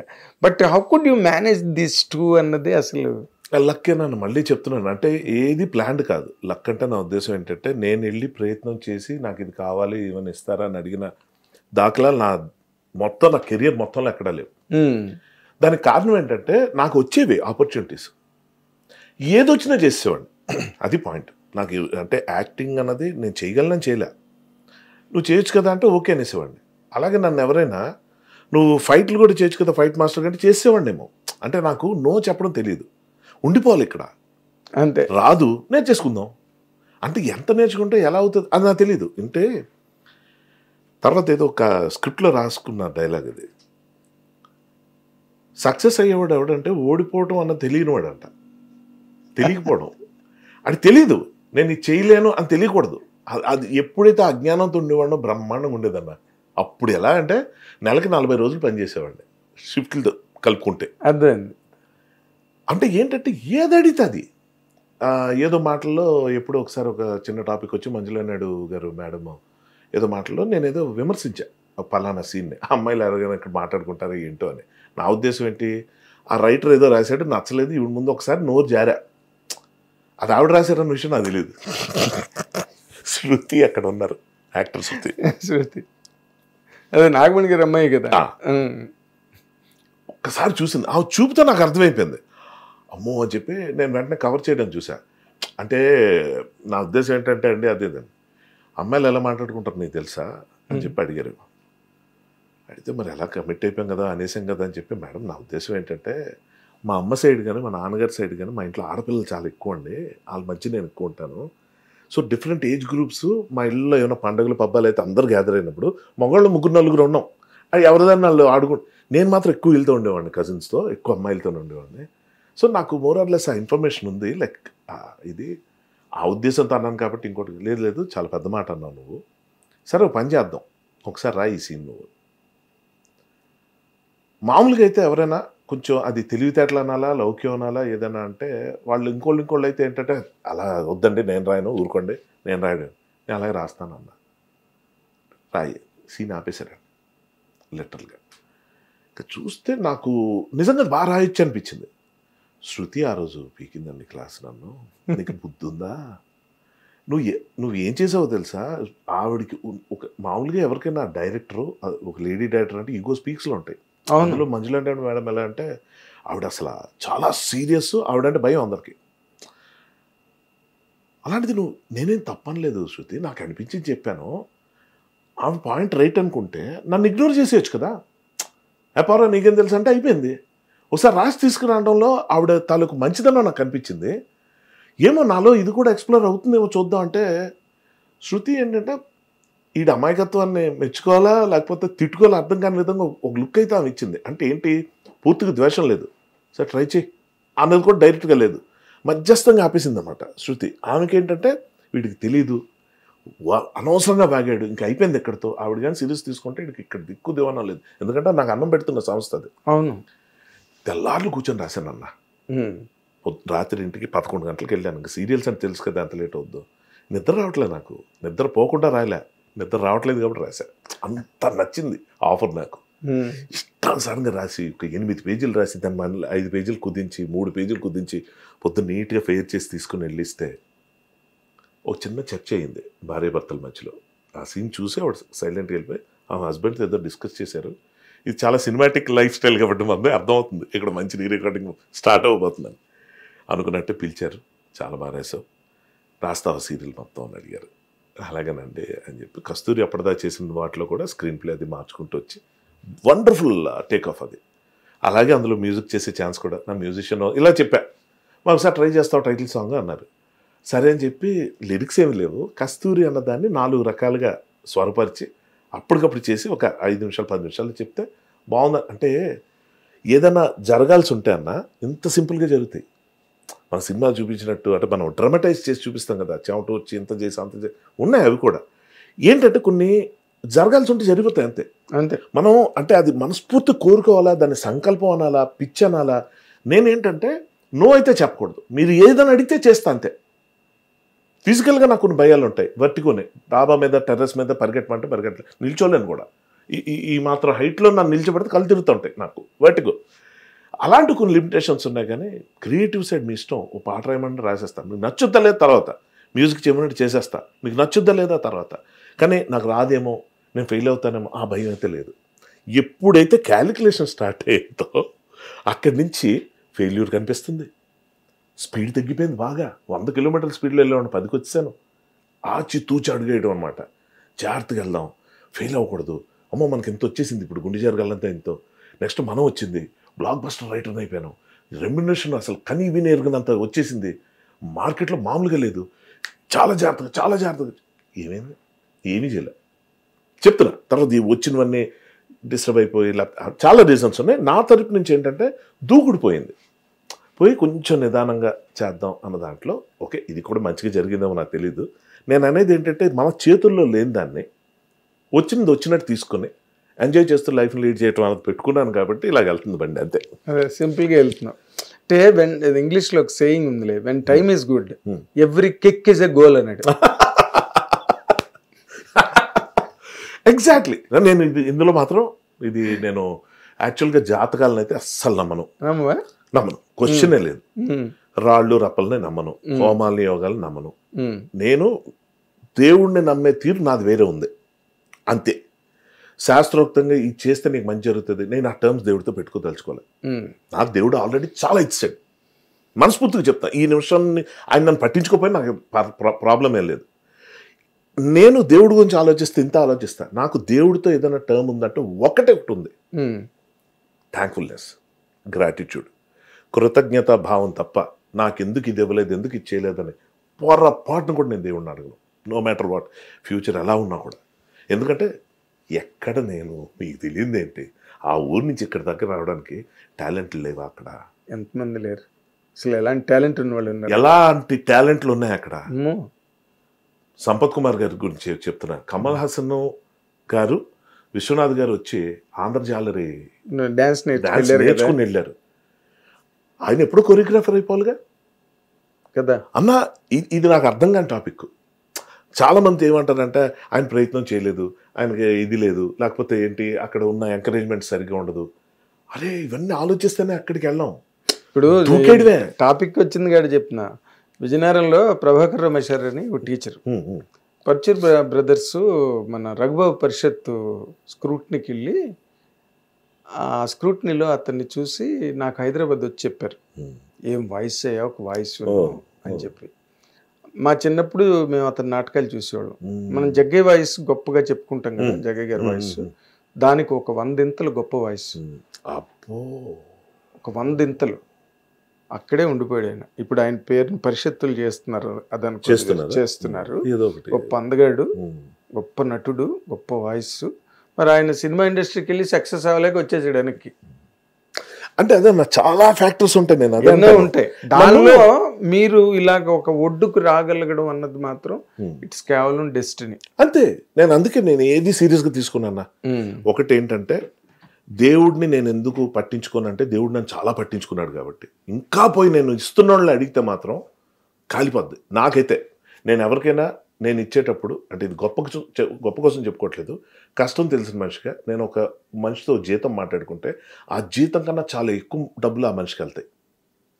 Point number 1. ఎందుకు అంటే కేవలం డబ్బుకి ఒక సుఖాన్ని ఇచ్చే పరిస్థితి ఉంది. మనిషి ఫస్ట్ సుఖంగా ఉంటే బ్రెయిన్ ప్రశాంతంగా పనిచేస్తుంది. ఎగ్జాక్ట్లీ. నాకు ఫస్ట్ వాడి కష్టాలతో నా పని లేదు, వాడు సుఖంగా ఉండాలి. ఒక దెబ్బతో నీకున్న అప్పులు తోటకూర ఏమైనా తీరిపోతాయండి చెప్పు, నేను క్లియర్ చేస్తా. తర్వాత మాత్రం నువ్వు ఫోకస్ పెట్టి నువ్వేమనుకుంటున్నావు సాధించకపోతే అది నీ కర్మ. నేనేం ఇన్వెస్ట్ చేయట్లేదు నీ మీద. చెయ్యి అలాగ చేసి అసలు విమానం అంటే తెలియని వాళ్ళకి ఫారెన్ ట్రిప్లు వేయించాను. గొప్పల కోసం చెప్పట్లా, ఎందుకంటే నాకు ఆశీర్వాద్ అన్న వ్యక్తి ఎక్కడో వైజాగ్ నుంచి తీసుకొచ్చి ఆయనతో పాటు పెట్టి నా ఫోటోలు తీయించి స్టూడియోలో నా తరపున అతను వెళ్ళి ఏమండి మావాడు యాక్టింగ్ చేస్తాడని, నాకేమీ రాదన్నా అలా చెప్పి ఎందుకు చేశాడు అతను వచ్చింది మ్యూజిక్ డైరెక్టర్ అవుదామని. అదే డాల్డ్రమ్స్లో నేను సెటిల్ అయిపోయి బ్రహ్మాండంగా ఉండి నన్ను ఏదో రారా అని ఏదో ఫ్రెండ్లీకి పిలిచి కాదే, పరిచయం కూడా మాకు తక్కువ అన్న. Miracles do happen. ఎందుకు మంజులా నాయుడు గారికి టాలెంట్ దొరక నన్ను ఎందుకు పెట్టుకున్నారు? అంత మాట అన్న తర్వాత ఏమంటే ఆ సీన్లో ఇదేదో బాగాలేదన్నాం, మీరు అమ్మాయిలు ఎలా మాట్లాడుకుంటారండి ఎక్కడైనా మాట్లాడడం తప్పది, ఎంత తప్పది. నా తప్పే చెప్తున్నా. ఇవాళ ప్రేక్షకులకి నా మీద చెడు అభిప్రాయం కలిగే విషయాలు చెప్పక్కర్లేదు. మేడం గారితో పక్కన కూర్చున్నాను, మేడం నాకు రాసే ఛాన్స్ ఇవ్వండి అంటే సరే ఒకటి రాయి అన్నారు, రాసి ఇలా చెప్పొచ్చు. యాక్చువల్ బాగుంటుంది, ఇది వినే వాళ్ళకి బాగుంటుంది. ఇప్పుడు ఇదేమవుతుందంటే ఏంటి అమృతం అనుకున్నాం, మంచి రైటర్ అనుకున్నాం, వీడు ఇంత నేరో మైండెడా, ఇంత సిల్లీ ఫెలోనా. ఇప్పుడు తప్పులు ఒప్పేసుకుంటున్నా, అయిపోయింది. ఇప్పుడు బాగున్నాను. నేను ఎందుకు చెప్తున్నానంటే ఒకవేళ ఇటువంటి మైండ్ సెట్తో సినిమా రంగంలో అన్నా నోరు పారేసుకుని మొత్తం డిజాస్టర్కి వెళ్ళిపోయిన మనుషులను కళ్ళారా చూశాను. అవును, కేవలం నోటితూల. కేవలం ఏంటి ఆడు పెద్ద ఆడు పుట్టాడు కాబట్టి వీడు ఇలా ఉన్నాడు, మనకన్నానా ఆ హీరో ఏంటరా నాకన్నా బాగుంటాడు. ఎందుకు ఇవన్నీ? అదే నోటిదోలు మాటలు. ఎవరైనా నా క్లాస్మేట్స్ కూడా కొంతమంది అప్పుడప్పుడు ఊరికే క్లాస్మేట్స్ అని కాదు, ఊర్లో ఫ్రెండ్స్ కానీ ఎవరైనా ఒకళ్ళని కాదు కొంతమంది కాదు, పోకింగ్ ఉంటుంది. మనం ఏం చేసినా ఇంకోటి అడుగుతారు. ఈ రోజు నేను ప్రెసిడెంట్ ఆఫ్ అమెరికా అయిపోయినా అమెరికాకి అయ్యో వెళ్ళామో ఎక్కడ విజయనగరంలో అవి చూపించా అంటాడు. అంటే అరే దాని అర్థం ఏంటో నాకు తెలియదు. ఎక్కడైనా పాపం అన్నీ ఉన్నాయి కానీ అది ఏదో ఒక లేనిది ఒకటి ఏదో. సో చెప్పొచ్చే పాయింట్ ఏంటంటే బాగుందిరా, అందరూ బాగుంది అంటున్నారు, నీ యాక్టింగ్ అది మెచ్చుకుంటున్నారు, మాకు బాగానే ఉంటుంది. కానీ ఏంటో అక్కడే ఉండిపోయావు నువ్వు. ఏం కారు వాడుతున్నావు నువ్వు అంటే సియాజ్ అనుకుంటాను రా. సియాజా? అది కూడా కొన్ని 10 ఏళ్ళకి అదే కారా? ఓకే చూడు, ఈ టాలెంట్కి పాడి బెంజ్లో తిరగాలి అంటే ఒకవైపు వాడు పొగుడుతున్నట్టే నువ్వేదో తక్కువ, నీకన్నా నువ్వేదో సాధించలేకపోయావు, నువ్వు ఇది ఏమి దొరకపోతే బాగా లావ్ అయిపోయారు ఈ మధ్య. నిజమే కావచ్చన్నా, నేను తప్పట్లా. కానీ ఒక మంచి విషయం, కోర్టు గురించి సపోజ్ నేను అడిగాను, కోర్టు సినిమా రిలీజ్ అయింది చూసావా, అడిగితే నన్ను పొగుడతాడు. మనం వాడు చూడలేదు అంటాడు అనుకుంటాను నేను, అది ఎక్స్పెక్ట్ చేస్తా. లేదా ఇంకా చూడలేదురా అంటే చూడరా, ఇది నేను ప్రిపేర్ చేసి ఎందుకు 5 రోజులు అయింది ఇప్పటిదాకా ఏం మాట్లాడలేదని ఫోన్ చేసి అప్పటికి గ్రూప్లో కొంచెం యాక్టివ్గా ఉంటే వాడికి అలా కోర్టు చూశాను ఫస్ట్ డే వెళ్ళిపోయాము. నా కూతురు ఉంది, ఫ్రెండ్స్ వీళ్ళందరూ బలవంతం పెట్టారు, నాకు ఆ రోజు బోల్డ్ పనులు ఉన్నాయి, ఇక తప్పదు కదా అని వెళ్ళిపోయాను. అక్కడ నేను అడుగుతున్న కాంటెక్స్ట్లో నా గురించి ఏమని చెప్తాడు, ఎలా ఉంది సినిమా, బాగుందా, చాలా బాగా శివాజీ ఇరగదీశాడు, సుబ్బలక్ష్మి సుధాకర్ గారు, అదిరిపోయింది, సాయి కుమార్ గారు, బా ఏం యాక్టింగ్, నా పేరు రాదు. నేను ఎరా నా సీన్లు నచ్చలేదా నీకు అంట. బాగుందిరా, బాగా చేసావు, కానీ చెప్తాను మరి నువ్వు తప్పుగా తీసుకోకు, బాగా లావ్ అయిపోయావురా, కరెక్ట్ కాదు అది చూడు అంటే. రే లావ్ అయ్యాను కరెక్టే, హెల్త్ కోసం నువ్వు ఆలోచించి చెప్తే అది ఓకే, నేను కూడా కొంచెం ఆరోగ్యంగా ఉండాలి సార్, నా రీజన్స్ నాకు ఉన్నాయి పక్కన పెట్టు. ఆ రోజుకి నేను లావ్ అవటంలో ఏమైనా మైనస్ అయిందా అంటే లేదులే, ఫ్రెండ్స్ కాబట్టి చెప్తాం. సో ఇది ఎలా ఉంటుందంటే అన్న, మనం కొంతమంది గోల్గా పెట్టుకుంటాం. ఊరి నుంచి వచ్చినప్పుడు అమ్మ నాన్నకి నచ్చాలి, మన బంధువులకి నచ్చాలి, మన ఫ్రెండ్స్కి నచ్చాలి, నన్ను కాదని వెళ్ళిపోయిన గర్ల్ ఫ్రెండ్స్కి నచ్చాలి, ఏవో కొన్ని ఉంటాయి. అది టార్గెట్ పెట్టుకుని ఇక్కడికి వచ్చేస్తాయి. స్వీట్ నథింగ్స్ ఉంటాయి. Sweet nothings. ఇక్కడన్నా నన్ను ప్రేమించేవాడు, నన్ను పిచ్చగా ఆరాధించేవాడు, వాడు నా తండ్రి కాదు, తమ్ముడు కాదు, భార్య కాదు, ప్రియుడు కాదు, స్నేహితుడు కాదు, ఏం కాదు, ఎవరన్నా వాళ్ళు నేనెవరిని అసలు వాళ్ళకి ఎందుకు అంత ఇష్టపడాలి? నేను ఓపెన్గా అడుగుతున్నా మిమ్మల్ని. సక్సెస్ వచ్చింది ఇప్పుడు అంటున్నారు, మీ ముందు పెరిగినోడిని, వాట్ ఎవర్, నా సక్సెస్ మీకు హ్యాపీనెస్ ఇస్తుంది, అది నా అచీవ్మెంట్ కింద ఎందుకు అనుకోవాలి? I'm just being in this place, ఈ టైంలో ఇక్కడ ఉన్నాను అంతే. అలాగే నేను ఎంజాయ్ చేయట్లేదా నా సక్సెస్ని, నా టాలెంట్ ఏం లేదంటున్నానా? కాదు, ఉంది, నాకు ఉంది. కానీ నన్ను అడుగుతుంటారు ఇదే, బాగుంది కానీ నువ్వు ఎక్కడో ఉండాలి, ఎక్కడ ఎందుకు అని అడిగితే నేను దానికి ఆన్సర్ ఏం చెప్తాను తెలుసా? ఏం చెప్తా. హైలీ టాలెంటెడ్ పీపుల్ ఎవరైతే ఉన్నారో టాప్లో ఉన్న వాళ్ళు కాదు. అంటే అందరూ టాప్లో ఉన్న వాళ్ళందరూ నాకన్నా టాలెంటెడ్ కాదు, అందరూ కాదు. కొందరు టాలెంటెడే, కొంతమంది నాకన్నా అసలు ఏమీ రాని వాళ్ళు ఎక్కడో ఉన్నారు. అలాగే నాకన్నా highly talented and glamorous people ఈరోజు కృష్ణనగర్లో ఓ పూట భోజనం లేక సఫర్ అవుతున్నారు. ఆఫర్ పక్కన పెట్టు, ఆపర్చునిటీ పక్కన పెట్టు, భోజనం గడవట్లే వాడికి, ఇంట్లో ఇవ్వట్లే డబ్బులు, లేకపోతే లేవు, వాడికి ఆపర్చునిటీ లేదు. పలానా సినిమాలో నేను హీరోని అవుదామని ట్రైన్ దిగినోడు వాడికి జూనియర్ ఆర్టిస్ట్గా రావాలి. ఇప్పుడు జూనియర్ ఆర్టిస్టులు అందరూ ఎవరు? పుట్టకుతోనే వాళ్ళు నేను జూనియర్ ఆర్టిస్ట్ అవ్వాలి అని ఇక్కడికి వచ్చిన వాళ్ళ. బారన్ జూనియర్ ఆర్టిస్టులు ఎవరు ఉండరు. ఒక స్టేజ్లో ఒక లక్ ఫ్యాక్టర్ అనేది ఎలా ఉంటుందంటే, ఉత్సాహం చచ్చిపోయే విధంగా కొన్ని మాటలు పరిస్థితులు తీసుకొచ్చేస్తాయి. ముందు ఆకలి చంపేస్తుంది మనిషిని. తర్వాత ఇక్కడ ఉన్న ఫ్రస్ట్రేటెడ్ పీపుల్ చాలా డిపార్ట్మెంట్లో ఉంటారు. వాళ్ళు వీళ్ళు పిలిచే తీరు చూడాలి. వాళ్ళకు నమస్కారం, వాళ్ళకి జన్మనిచ్చిన వాళ్ళకి ఇంకో నమస్కారం. ఆడవాళ్ళ విషయం పక్కన పెట్టు, మగాలేదు ఆడలేదు, రా ఏంటని ఒక నీచమైన ఒక హేయమైన వ్యక్తిని కూడా అలా పిలవం మనం. మహాపాపాలు చేసి రెడ్ హ్యాండెడ్ దొరికినోడు కూడా రావా అంటాం, లేదా అంటాం. అందులో ఒక ఆ పిలుపులో ఏదో ఒకటి ఉంటుంది. షార్ట్కి పిలవండి అంటే వీళ్ళు పిలుస్తారన్న డైరెక్షన్ డిపార్ట్మెంట్. ఎందుకు వాడికి అంత ఈ మెడ్రాస్ ఏమైనా చూసారా వీళ్ళు? ఆ లైఫ్ స్టైల్ ఏమైనా చూసారా? ఆ నరకాలు ఏమైనా తెలుసా వీళ్ళకి? మరి వీళ్ళకి ఎందుకు అంత ఫ్రస్ట్రేషన్ అంటున్నా? కింద స్థాయిలో ఉన్న వాడిని అడ్రస్ చేసే తీరు చూస్తే, ఫస్ట్ ఇక్కడికి వచ్చి అన్నం తింటున్న జూనియర్ ఆర్టిస్ట్కి ఒక డైలాగ్ కోసం అడుగుదాం, కొంచెం ముందు రోజులో నిల్చుందాం అని అడుగుదాం. ఎక్కడ అడిగితే ఇది కూడా పోద్దని అలా కంటిన్యూ అవుతున్న మేధావులు చూస్తుంటాను నేను ఎందుకు అక్కడికి వెళ్ళలేదని వీళ్ళు అడిగితే ఏం చెప్తాను నేను వాళ్ళకి? అసలు నేను ఇక్కడే ఎందుకున్నాను నాకు తెలియట్లేదు రా స్వామి, నువ్వు ఏదో గొప్పగా అనుకుంటున్నావు. ఈరోజు నేను పిల్లలు ఎవడైతే నా క్లాస్మేటో లేకపోతే ఫ్రెండో కాలేజ్ మేటో ఎవడైతే ఉన్నాడో వాడు నన్ను ఇగ్నోర్ చేసి, అది నా మీద ప్రేమ లేకపోవడం కావచ్చు, జెలస్ కూడా కావచ్చు, ఏం తప్పే ఉంది. ఆ కారణాలతో ఉన్నోళ్ళు వాళ్ళకున్న నరకం ఏంటో తెలుసా? నేను ఎంత ఎదిగినా నన్ను ఇగ్నోర్ చేసేయచ్చు. నా న్యూస్ చూడరు, నా టాపిక్ ఎత్తరు, ఆడ వేస్ట్ ఫెలో ఏదో ఒకటి అనేస్తారు, అయిపోయింది. వాడి పిల్లలు వచ్చి, నాన్న అమృతం అంకుల్ నీ ఫ్రెండ్ అంట కదా, ఒకసారి చూపించమని అడిగితే అడిగి ఎలా ఉంటుంది? మామూలుగా ఉండదు. అది సక్సెస్ అంటే. నా ఈగో అది, నా ప్రైడ్ అది. అరే నీ బ్లడ్ అడుగుతుందిరా నన్ను చూడాలని, నీ పిల్లలు అడుగుతున్నారు, తప్పించుకోలేడు కదా. ఎందుకంటే స్వచ్ఛమైన ప్రేమ వాళ్ళది పోయింది పాపం. ఎందుకు? ఈడు మనోడే, ఈడు మనతోటోడే అని లోకోకి తీసుకోవటం ఒకటి మంచిదే. ఫ్రెండ్స్ అలాగే ఉండాలి. లేకపోతే వాళ్ళు నన్ను రాగానే అమృతం గారు, హర్ష గారు మీరు వచ్చారు అంటే ఎలా ఉంటుంది? నాకు వెనక్కి తిప్పుతంతా అసహ్యంలోకి చంపేస్తాను నన్ను పట్టుకొని, అది ఇంకా నరకం అప్పుడు. కానీ నేనేమంటానంటే, ఇంత జరిగిన తర్వాత డక్కా ముక్కిలు తినుకునో ఏదో చేసి, యాక్చువల్గా అది లేదు, దేవుడి దేవుళ్ళ అంత సజావుగా వెళ్తుంది ఇప్పటిదాకా. నేనేమంటున్నానంటే, ఒక్క మాట బాగుందిరా చూసాను, అప్రిషియేటివ్గా ఒక్క మాట, ప్రేమగా వద్దు, అభినందన, గుర్తింపు, అభినందన కూడా వద్దు, చూశాను రా అంటే చాలు. చూశానన్న విషయం నాతో చెప్పాడు అంటే అడిగి నచ్చిందని నేను ఊహించేసుకుంటా. అంత అల్ప సంతోషం నేను.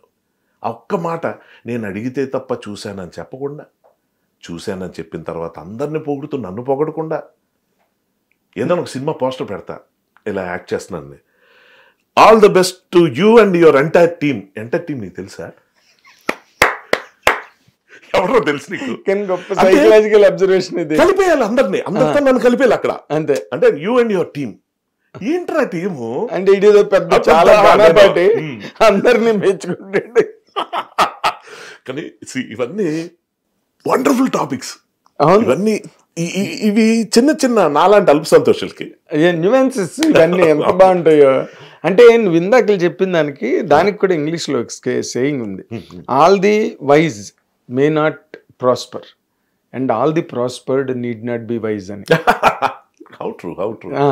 సో కొంతమందికి అదృష్టం వరిస్తుంది, కొంతమందికి అదృష్టం వరించదు. నాగభూషణం గారు అంత పెద్ద యాక్టరు, నాగభూషణం గారిలాగే చేసేవాడు సిహెచ్ కృష్ణమూర్తి గారు. సిహెచ్ కృష్ణమూర్తి గారు కూడా ఆ మురారి ఆ నాటకాలన్నిటికీ చాలా గొప్ప ఫేమస్ యాక్టర్ ఆంధ్రప్రదేశ్లో. చాలా పెద్ద యాక్టర్ స్టేజ్ మీద. బట్ అతనికి ఎప్పుడు డ్యూ క్యారెక్టర్ రాలా కృష్ణమూర్తి గారికి. ఆయన అలాగే పాపం ఆ. జస్ట్ అలా చాలా ఉంటాయి అన్న. set అడగడానికి మొహమాట పడిపోతుంటారు. అడిగిన ఎవరు అది అన్నా, ఒకటి చెప్తా, ఇక్కడ రెండు నాకు అన్ని తెలుసాను కాదు కానీ నేను ఒకటి చెప్తా. ఇష్టం వేరు, పిచ్చి వేరు. అవును, ఇష్టం ఉన్నోళ్ళు రాకండి ఇక్కడికి. నేను చెప్పేది అదే. మా వాడికి యాక్టింగ్ అంటే ఇష్టం అండి అయితే రావద్దని చెప్పండి. అదే ఆ మాట నేను ఇవ్వను, హింట్ ఇవ్వను. ఎవడైనా మా అబ్బాయికి యాక్టింగ్ అంటే పిచ్చండి, పిచ్చా అయితే రమ్మనండి.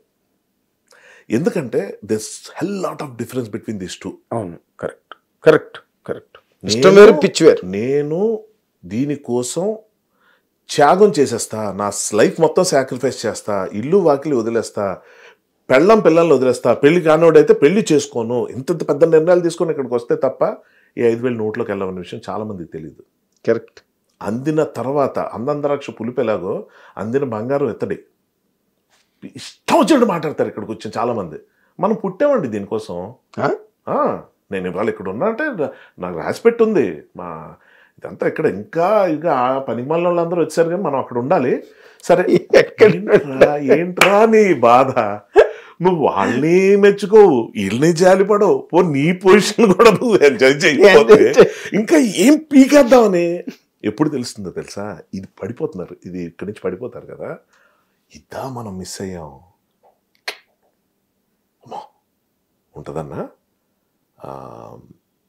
చాలా మటుకు నేను హ్యాండ్ టు మౌత్ సిచ్యువేషన్లో అమృతం చేసుకుని ఉరుకులు పరుగుల మీద ఉండి టెన్షన్తో ఉండి కామెడీ పండుతుందా లేదా అని నన్ను చూసి ఎవరు నవ్వుతారు ఆ పరిస్థితుల్లో వెళ్తున్న నాకు అది అయిపోయి ఎక్కడో కొంతకాలం గడిచిన తర్వాత ఒక అబ్రాడ్ వెళ్ళినప్పుడు ఇది ఇప్పటికీ కమ్యూనిటీ గ్రూప్స్ కింద ఫామ్ అయ్యి మా ఫ్రెండ్ సర్కిల్ ఒకటి ఉంది, ఒక చిన్న స్టూడియో ఉంది వాళ్ళ ఫ్రెండ్స్ది.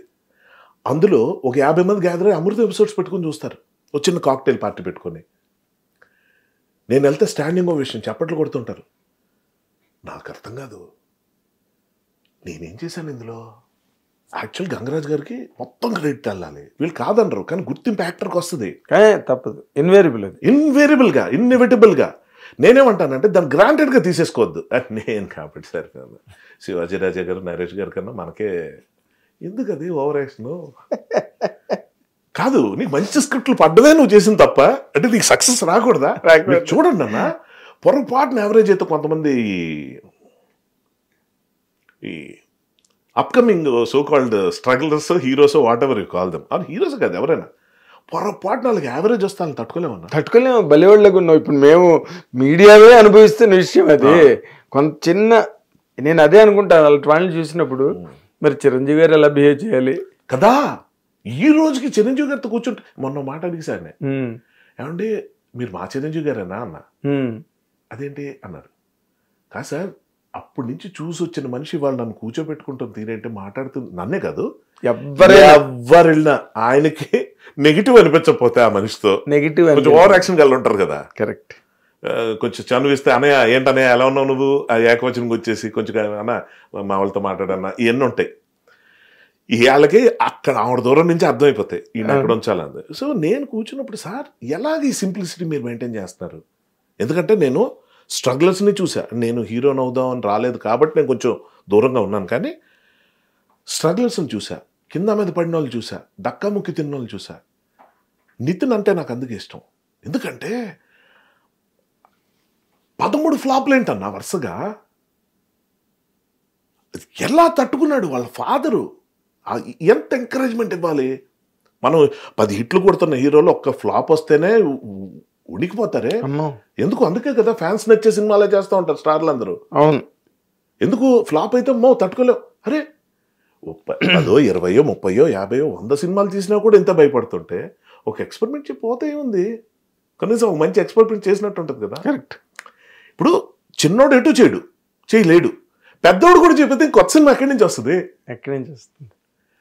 అంతా చెప్తున్నాం కదా, ఎక్కువ ఆలోచించేసి ఎక్కువ దాన్ని హడావుడి చేసేసి ఒక చిన్న సక్సెస్ వస్తే మనకి ఏమనిపిస్తుంది అంటే, ఒకటి ఎవడో చూస్తాం, అరే పాప ఎంత కష్టపడతాడు, పొద్దున్న 4 గంటలు లేస్తాడు, జిమ్ములకి వెళ్తాడు, ఇలా చేస్తాడు, అన్నం తిండు, ఇలా చేయడు అలా చేయడు, వాడి ఫ్యామిలీకి దూరంగా ఉంటున్నాడు, సినిమా అంటే పడి చచ్చిపోతాడు, ఎక్కడున్నా వచ్చేస్తాడు, మనం ఎంతసేపైనా వెయిట్ చేస్తూ కూర్చుంటాడు, వీడికి సక్సెస్ వస్తే ఎంత బాగుంది అనుకుంటాం.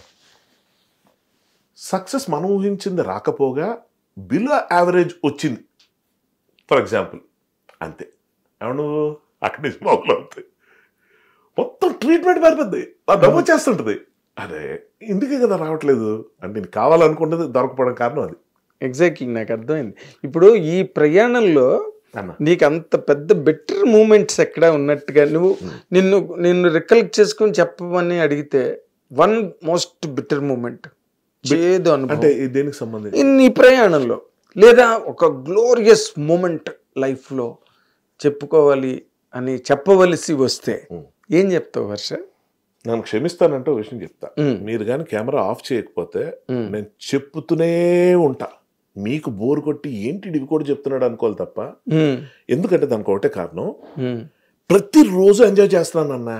ఇది నేను కృతజ్ఞతగా చెప్పుకోకపోతే గొప్ప కాదు. ఇది నేను ఇప్పటిదాకా గొప్పలాగా ఎక్కడైనా అంటే ఎక్కడే లేదు, ఎక్కడ ప్లాన్ కూడా కాదు. నేను ఉన్నది నా తప్పులు చెప్తున్నాను స్వామి, నా మిస్టేక్లు చెప్తున్నా. అవును, నేను ఇలా చేశాను, ఈ పాపాలు చేశాను, వాడిని ఇలా ఇచ్చేసాను. ఎందుకు అది చెప్పగలుగుతున్నానంటే ఎంతో నాకు ఇస్తున్నప్పుడు, ఆ ప్రజలను దేవుడను ఎవరైనా సరే ఎంతో ఇస్తున్నప్పుడు నిజాయితీగా మన తప్పులు ఒప్పుకుంటే ఎంత హాయిగా ఉంటుంది. చాలా బాగుంటుంది, చాలా. You will go closer, even closer. అది నాకు తెలీదు. ఎందుకంటే నేను ఏమి చేయనప్పుడు ప్రేమించారు వీళ్ళు నన్ను. ఇవాళ నేనేదో కొత్తగా వాళ్ళని ఇంప్రెస్ చేస్తే ఇంకా ఎక్కువ ప్రేమించేస్తారు. I don't believe in that. దేవుడు బాగుంది, చాలా బాగుంది, చాలా చాలా బాగుంది. కడుగు పాలు ఎంత పంచదార వేస్తాం తీగుంది, ఇంకొంచెం వేస్తే ఇంకా తీగుంది, వేస్తూ పోతే ఏమవుద్ది? So I don't really calculate, I don't understand that also. బాగున్నాడు మనకి ఎప్పుడు బాగానే ఉంటారు, మన వర్క్ చూసే కదా బాగుంది అంటున్నారు. అదొక్కటి గుర్తుపెట్టుకుంటే దాన్ని కళ్ళు నెత్తకకుండా వాళ్ళని మనం పెద్ద సీరియస్గా తీసుకోకుండా ఉంచవచ్చు. ప్రేమిస్తున్న వాళ్ళు నేనేమి తిరిగి ప్రేమించకూడదని నేను అనట్లేదు, కానీ అర్థం చేసుకో, ఇది ఉన్నంతకాలమే.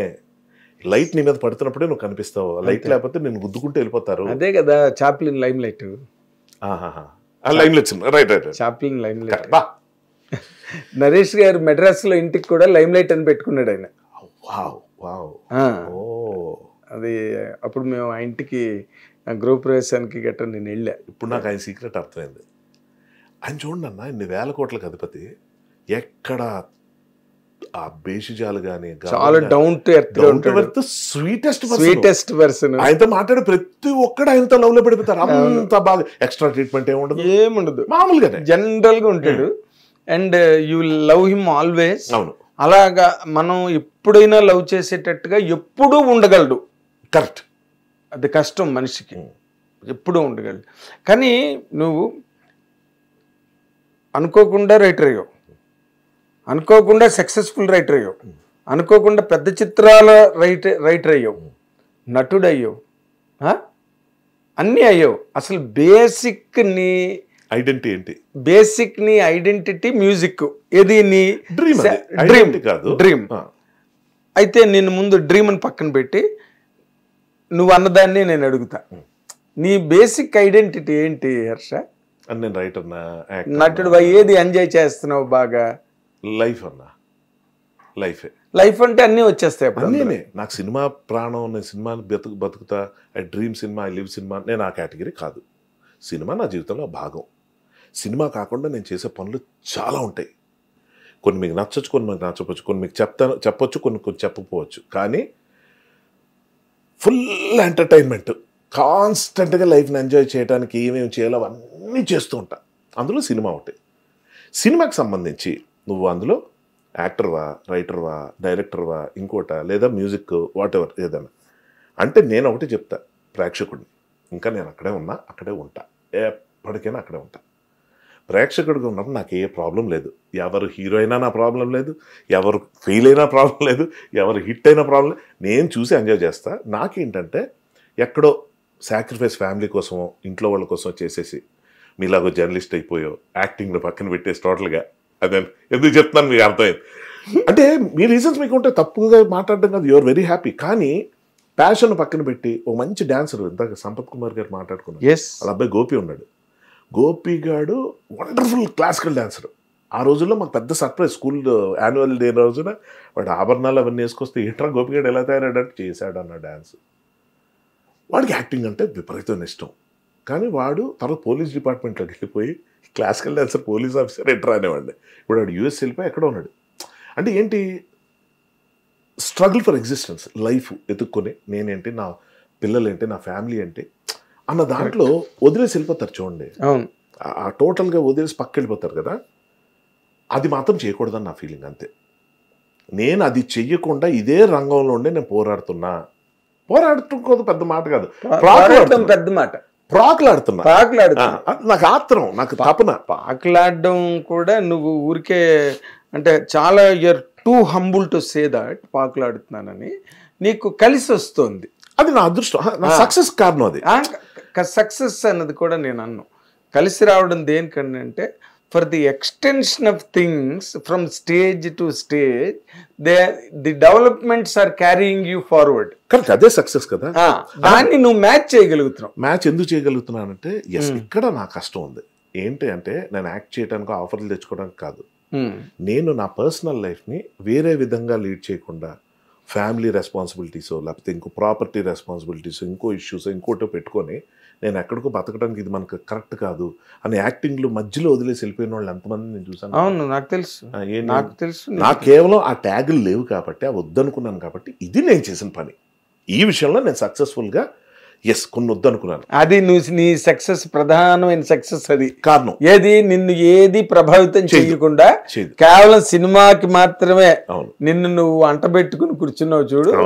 అంటు కడతారు కదా, అలాగ అంటు కట్టుకో, మామిడి చెట్టు అంటు కట్టినట్టు నువ్వు సినిమాకి అంటు కట్టుకున్నావు నిన్ను నువ్వు. కానీ మ్యూజిక్ అన్నది అసలు ఎప్పుడైనా ఆపరేట్ చేస్తావా? చేశానన్నా. ఒక సినిమా రిలీజ్ అవ్వకుండా అయిపోయింది, అది కొంచెం ఇష్యూస్ లో. ఇప్పుడు దరిదాపుల్లో రిలీజ్ ఉంది. మ్యూజిక్ ఎప్పుడైనా మీకు కుదిరితే యూట్యూబ్లో, ఇప్పుడు ఆ టైటిల్ మనకు లేదు, వేరే మైత్రి వాళ్ళకి వచ్చింది, గుడ్ బ్యాడ్ అగ్లీ అని. నేను అప్పుడు పెట్టుకున్న టైటిల్ అది. ఆడియో కూడా రిలీజ్ చేశాను, 3 పాటలు రిలీజ్ చేశాను. ఆ కింద కమెంట్స్ కూడా చూడండి. ఊరికే అంటే దాన్ని అలాగా చూసిన వాళ్ళు విన్న వాళ్ళు రియాక్షన్ ఎలా ఉందా ముందు మీరు విని మీరు ఒకటి వచ్చాకే చూడండి. అలాగే జస్ట్ నేను షేర్ చేసుకుంటా. ప్రేమనే కదా మనం చెప్పుకోవాలి. అవును, మనం ఏదో చేసాం కదా, అది ఎంతమంది తిన్నారు అనేది ముఖ్యం కాబట్టి అది ముఖ్యం. సో మ్యూజిక్ అనేది ఒకసారి చేశాను, బ్యాక్గ్రౌండ్ స్కోర్ అదంతా నేనే మొత్తం చేసుకున్నాను. చనిపోయి ఎక్కడ ఉన్నాడు కానీ కమల్ అని వైజాగ్ అబ్బాయి, బేసిక్ ప్రోగ్రామరు, ఆశీర్వాద్ దగ్గర స్టూడెంట్ అబ్బాయి. అతను ఇంకా చాలా, కమల్ అని మీకు తెలిసే ఉంటుంది, మన కరోనాలో చనిపోయాడు. అవును తెలుసు, నాకు కమల్ తెలుసు. వాడు నిజంగా కమల్ పోయాడని కూడా తెలుసు నాకు. కమల్ తెలుసు. ఇప్పుడు అక్కడి నుంచి వచ్చిన వాళ్ళే కదా ఇప్పుడు మన శ్రీచరణ్ పాకాల, ఇప్పుడు మంచి టాప్ లో ఉన్నాడు శ్రీచరణ్. ఆ తర్వాత ఏమో సత్యం గారి మనవుడు వసంత్. సత్యం గారు కరెక్ట్ అవును చెప్పారు, మర్చిపోయాను, మళ్ళీ మీరు గుర్తు చేశారు. Very good. అవును, సంగీత రంగంలో ఉన్నారు అలాగా. ఆ ఫ్లేవర్ ఇంకా రన్ అవుతున్నది. నువ్వు అంటే నువ్వు ఇప్పుడు చేస్తాను అని అడిగితే నిన్ను వద్దు అన్నవాళ్ళు అయితే ఈ రోజున సినిమా ఇండస్ట్రీలో లేరని నా ఉద్దేశం. నువ్వేం చేస్తానని అడిగినా, రైటరు యాక్టరు, నువ్వు డైరెక్ట్ చేసే ఆలోచన ఏమీ లేదా నీకు? చేశాను, అదే మొన్న అది వర్కౌట్ అవ్వలేదు, కొంచెం గ్యాప్ తీసుకుంటున్నా. అదే కదా, మరి నేను మళ్ళీ అన్నది ఒకసారి చేసావు, మళ్ళీ ఏదైనా చేస్తానన్నా డెఫినెట్గా. నేను చెప్తున్నాను కదా, నేను ఏది వదలను, నా పరిధిలో ఉన్నవన్నీ చేసుకుని వెళ్తా. కాకపోతే నా పరిధి దాటి చేయటం వల్ల ఏం జరిగిందో చూశాను కాబట్టి నా పరిధిలో నా కండిషన్స్. అంటే why it was non sync అన్న, నాన్ సింక్ ప్రాపర్. అంటే నేనేమనుకున్నానంటే టాలెంటెడ్ పీపుల్ నలుగురు కలిస్తే పనులు జరగవు ఇక్కడ, మనం అది అనుకుంటాం. సింక్లో ఉన్న నలుగురు కలవాలి, సింక్ అది ఒకటే ఇంపార్టెంట్. టాలెంటెడ్ పీపుల్ మీరు చూడండి, మన పెద్ద పెద్ద బ్లాక్ బస్టర్ డిజాస్టర్ల గురించి ముందు మాట్లాడుకుందాం. సక్సెస్ అవ్వడానికి చాలా కారణాలు ఉంటాయి. ఫ్లాప్లు అయిన సినిమాలు కూడా మ్యూజిక్ డైరెక్టర్ పెద్దోడు ఉంటాడు, డైరెక్టర్ ఉంటాడు, హీరో ఉంటాడు, పెద్ద స్టార్లు ఉంటారు, అన్నీ ఉండి కూడా ఫ్లాప్ ఎందుకు అవుతాయంటే సింక్ లేకపోవటం. ఒకటి భాష ఒకటికి అర్థం కాదు, ఒకటి భావం ఒకటికి అర్థం కాదు. నేను అది అర్థం చేసుకున్న తర్వాత నాకు కొంచెం టైం పట్టేసింది, 5 ఏళ్ళు పట్టింది ఇది నేర్చుకోవడానికి, ఇది అర్థం చేసుకోవడానికి. ఓకే, మనకి ఇక్కడ టాలెంట్ కాదు కావాల్సింది, సింక్. సింక్ అంటే మంచి మాట, మెయిన్ పర్సన్ ఎవడైతే ఉంటాడు, క్రియేటివ్ హెడ్, అడు డైరెక్టరా, కొన్ని సినిమాలకి రైటర్ అవుతాడు. సో వీళ్ళిద్దరిలో ఎవరైతే కీలకమైన రోల్ ప్లే చేస్తున్నారో, రైటర్ కమ్ డైరెక్టర్ అనుకుందాం, వాడి తాలూకు ఐడియాలజీని సపోర్ట్ చేయగలిగే మనుషులు ఎవరైతే ఉంటారో, క్రాఫ్ట్స్ ఏవైతే ఉంటాయో, క్రాఫ్ట్స్లో మనుషులు ఎవరైతే ఉంటారో అప్పుడే సక్సెస్ అవుతుంది. తప్ప ఎంత పెద్ద బెంజ్ కార్ కొన్నా, లేదా టైటానిక్ షిప్ లాంటిది హ్యూజ్ వెహికల్ ఏదనుకున్నా, స్టీరింగ్ ఒకటే ఉండాలి. కానీ డ్రైవింగ్ తెలిసిన ప్రతి ఒక్కడికో స్టీరింగ్ ఇవ్వకూడదు. సీట్కో స్టీరింగ్ ఉంటే అయిపోయింది. ఒక స్టీరింగ్ నలుగురు పట్టుకుంటేనే ఇబ్బంది. చెరొక స్టీరింగ్ ఇచ్చేస్తే, డ్రైవింగ్ వచ్చంటే స్టీరింగ్ ఇచ్చేయాలా, అప్పుడు నువ్వే చేయ డ్రైవింగ్, అది చేయం.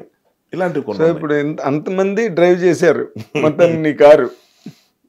అట్లీస్ట్ నన్నైతే చేయనివ్వలేదు. నిన్ను చేయను. అక్కడ నాకు అర్థమైపోయింది. ఓకే, ఈ 2 చేతులకు కట్టేసి నువ్వు కూర్చో, అది వెళ్తుంది అంటే ఎలా వెళ్తుంది, వెళ్తుంది. పాట్ పని కొట్టింది, టైటానిక్ లా మునిగింది. Very nice. ఇప్పుడు కోర్టు సినిమా గురించి మాట్లాడుకోవాలంటే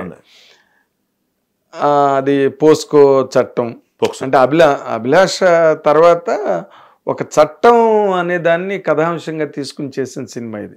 అవును, మధ్యలో 302 మధ్యలో ఏవో 1-2 ఉన్నట్టున్నాయన్న. సరే ఓకే, నాకు ఐ డోంట్ రిమెంబర్. అది విని నాకు 1983 మార్చి 11 అభిలాష. అబ్బా డేటు మార్చి 11. అమ్మ అంత గుర్తుందా? అయ్యే చిరంజీవి గారి సినిమాలన్నీ మొన్న కూడా ఒక మీటింగ్ లోని చిరంజీవి గారు అడిగారు, అప్పుడు మెరీనా బీచ్ లోని ఒక 100 days ఫంక్షన్ జరిగింది, అది ఏంటి అన్న ఎముడికి మొగుడు అన్నాయి అన్న. కరెక్ట్ గా చెప్పేవన్నారు. 100 days ఫంక్షన్లు ఎక్కడ జరిగాయి, ఏ డేట్ రిలీజ్ అయింది, అన్ని మొత్తం మనకు అన్ని లిస్ట్ అనమాట. నిన్న చెప్పడం మర్చిపోయాను, మీ వీడియో ఒకటి చూసా. లండన్ లో చిరంజీవి గారికి జరిగిన సత్కారానికి సంబంధించి వీడియో పెడితే నేను ఏదో మామూలుగా అనుకోకుండా చూశాను, ఏదో అన్న ఏదో పెట్టాడని ఓపెన్ చేశా. మామూలుగా ఏమనుకుంటాం, అదిగో అక్కడ వాళ్ళు ఎవరో ఎంత గనులు, ఎంత మహాత్ములు, ఎంత గొప్పవాళ్ళు, వాళ్ళు ఏదో సత్కారం చేశారు, ఇతనికి ఈ అర్హత ఉంది, బ్లడ్ బ్యాంక్ ఇది అది అన్న. వాట్ ఏ డేటా యో గివెన్. షాక్ అయిపోయాను. నాకు గుర్తులేదు, లేకపోతే అప్పుడు మెసేజ్ పెడదాం అనుకో, కానీ ఫెంటాస్టిక్ అనమాట ఆ వీడియో మాత్రం. నిజంగా ఎంతమంది ఫార్వర్డ్ చేశాను నేను, అవునా మీకు చెప్పడం అయిపోయి అంత చేసి. కానీ లవ్లీ అంటే నేను అదే అంట, ప్రేమ అన్నది అక్కడి నుంచి తెలిసిపోద్ది మనకి.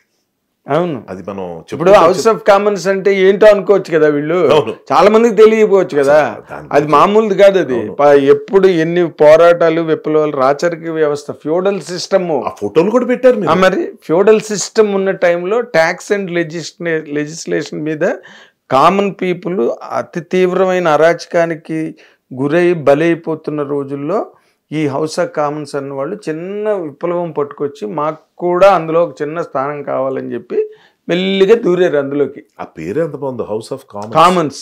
చిన్నది అలా దూరారు చీమల్లాగా లోపలికి. ఈ రోజున 650 మంది ఉన్నారు పార్లమెంట్ లో. అలా రాను రాను ఆ హౌస్ ఆఫ్ లార్డ్స్ అందరినీ, బలిసిన వాళ్ళందరినీ మెడల్ విరిచి వీళ్ళు మొత్తం దాన్ని డామినేట్ చేసి, దానికి చాలా పెద్ద చరిత్ర ఉంది అక్కడ. అలాంటి చోట మనకు ఒక కామన్ మ్యాన్ గా ఇండస్ట్రీలోకి వచ్చి లార్డ్స్ అందరినీ డామినేట్ చేసిన ఒక కామన్ మ్యాన్ కి అక్కడ హౌస్ ఆఫ్ కామన్స్ లో సన్మానం. అసలు ఎవరికి వచ్చిన ఆలోచన, అసలు చూడండి ఎంత బాగా చేశారు. మరి అసలు మీరు చెప్పకపోతే అది ఎలా ఉంటుందంటే, మనకు మామూలుగా అసోసియేషన్స్ ఉంటాయి కదా, నాట్స్, తానా, అలాగేదో గ్రూప్ పిలిచారు, షాల్వా కప్పారు. నిజంగా చెప్తున్నా, ఎంత నాకు సిగ్గేసింది. ఇదేంటి ఇంత క్లోజ్ గా ఇంత అసోసియేట్ అవుతూ ఆయనకు జరుగుతున్న సత్కారం గురించి బేసిక్ ఇన్ఫర్మేషన్ లేదు నాకు.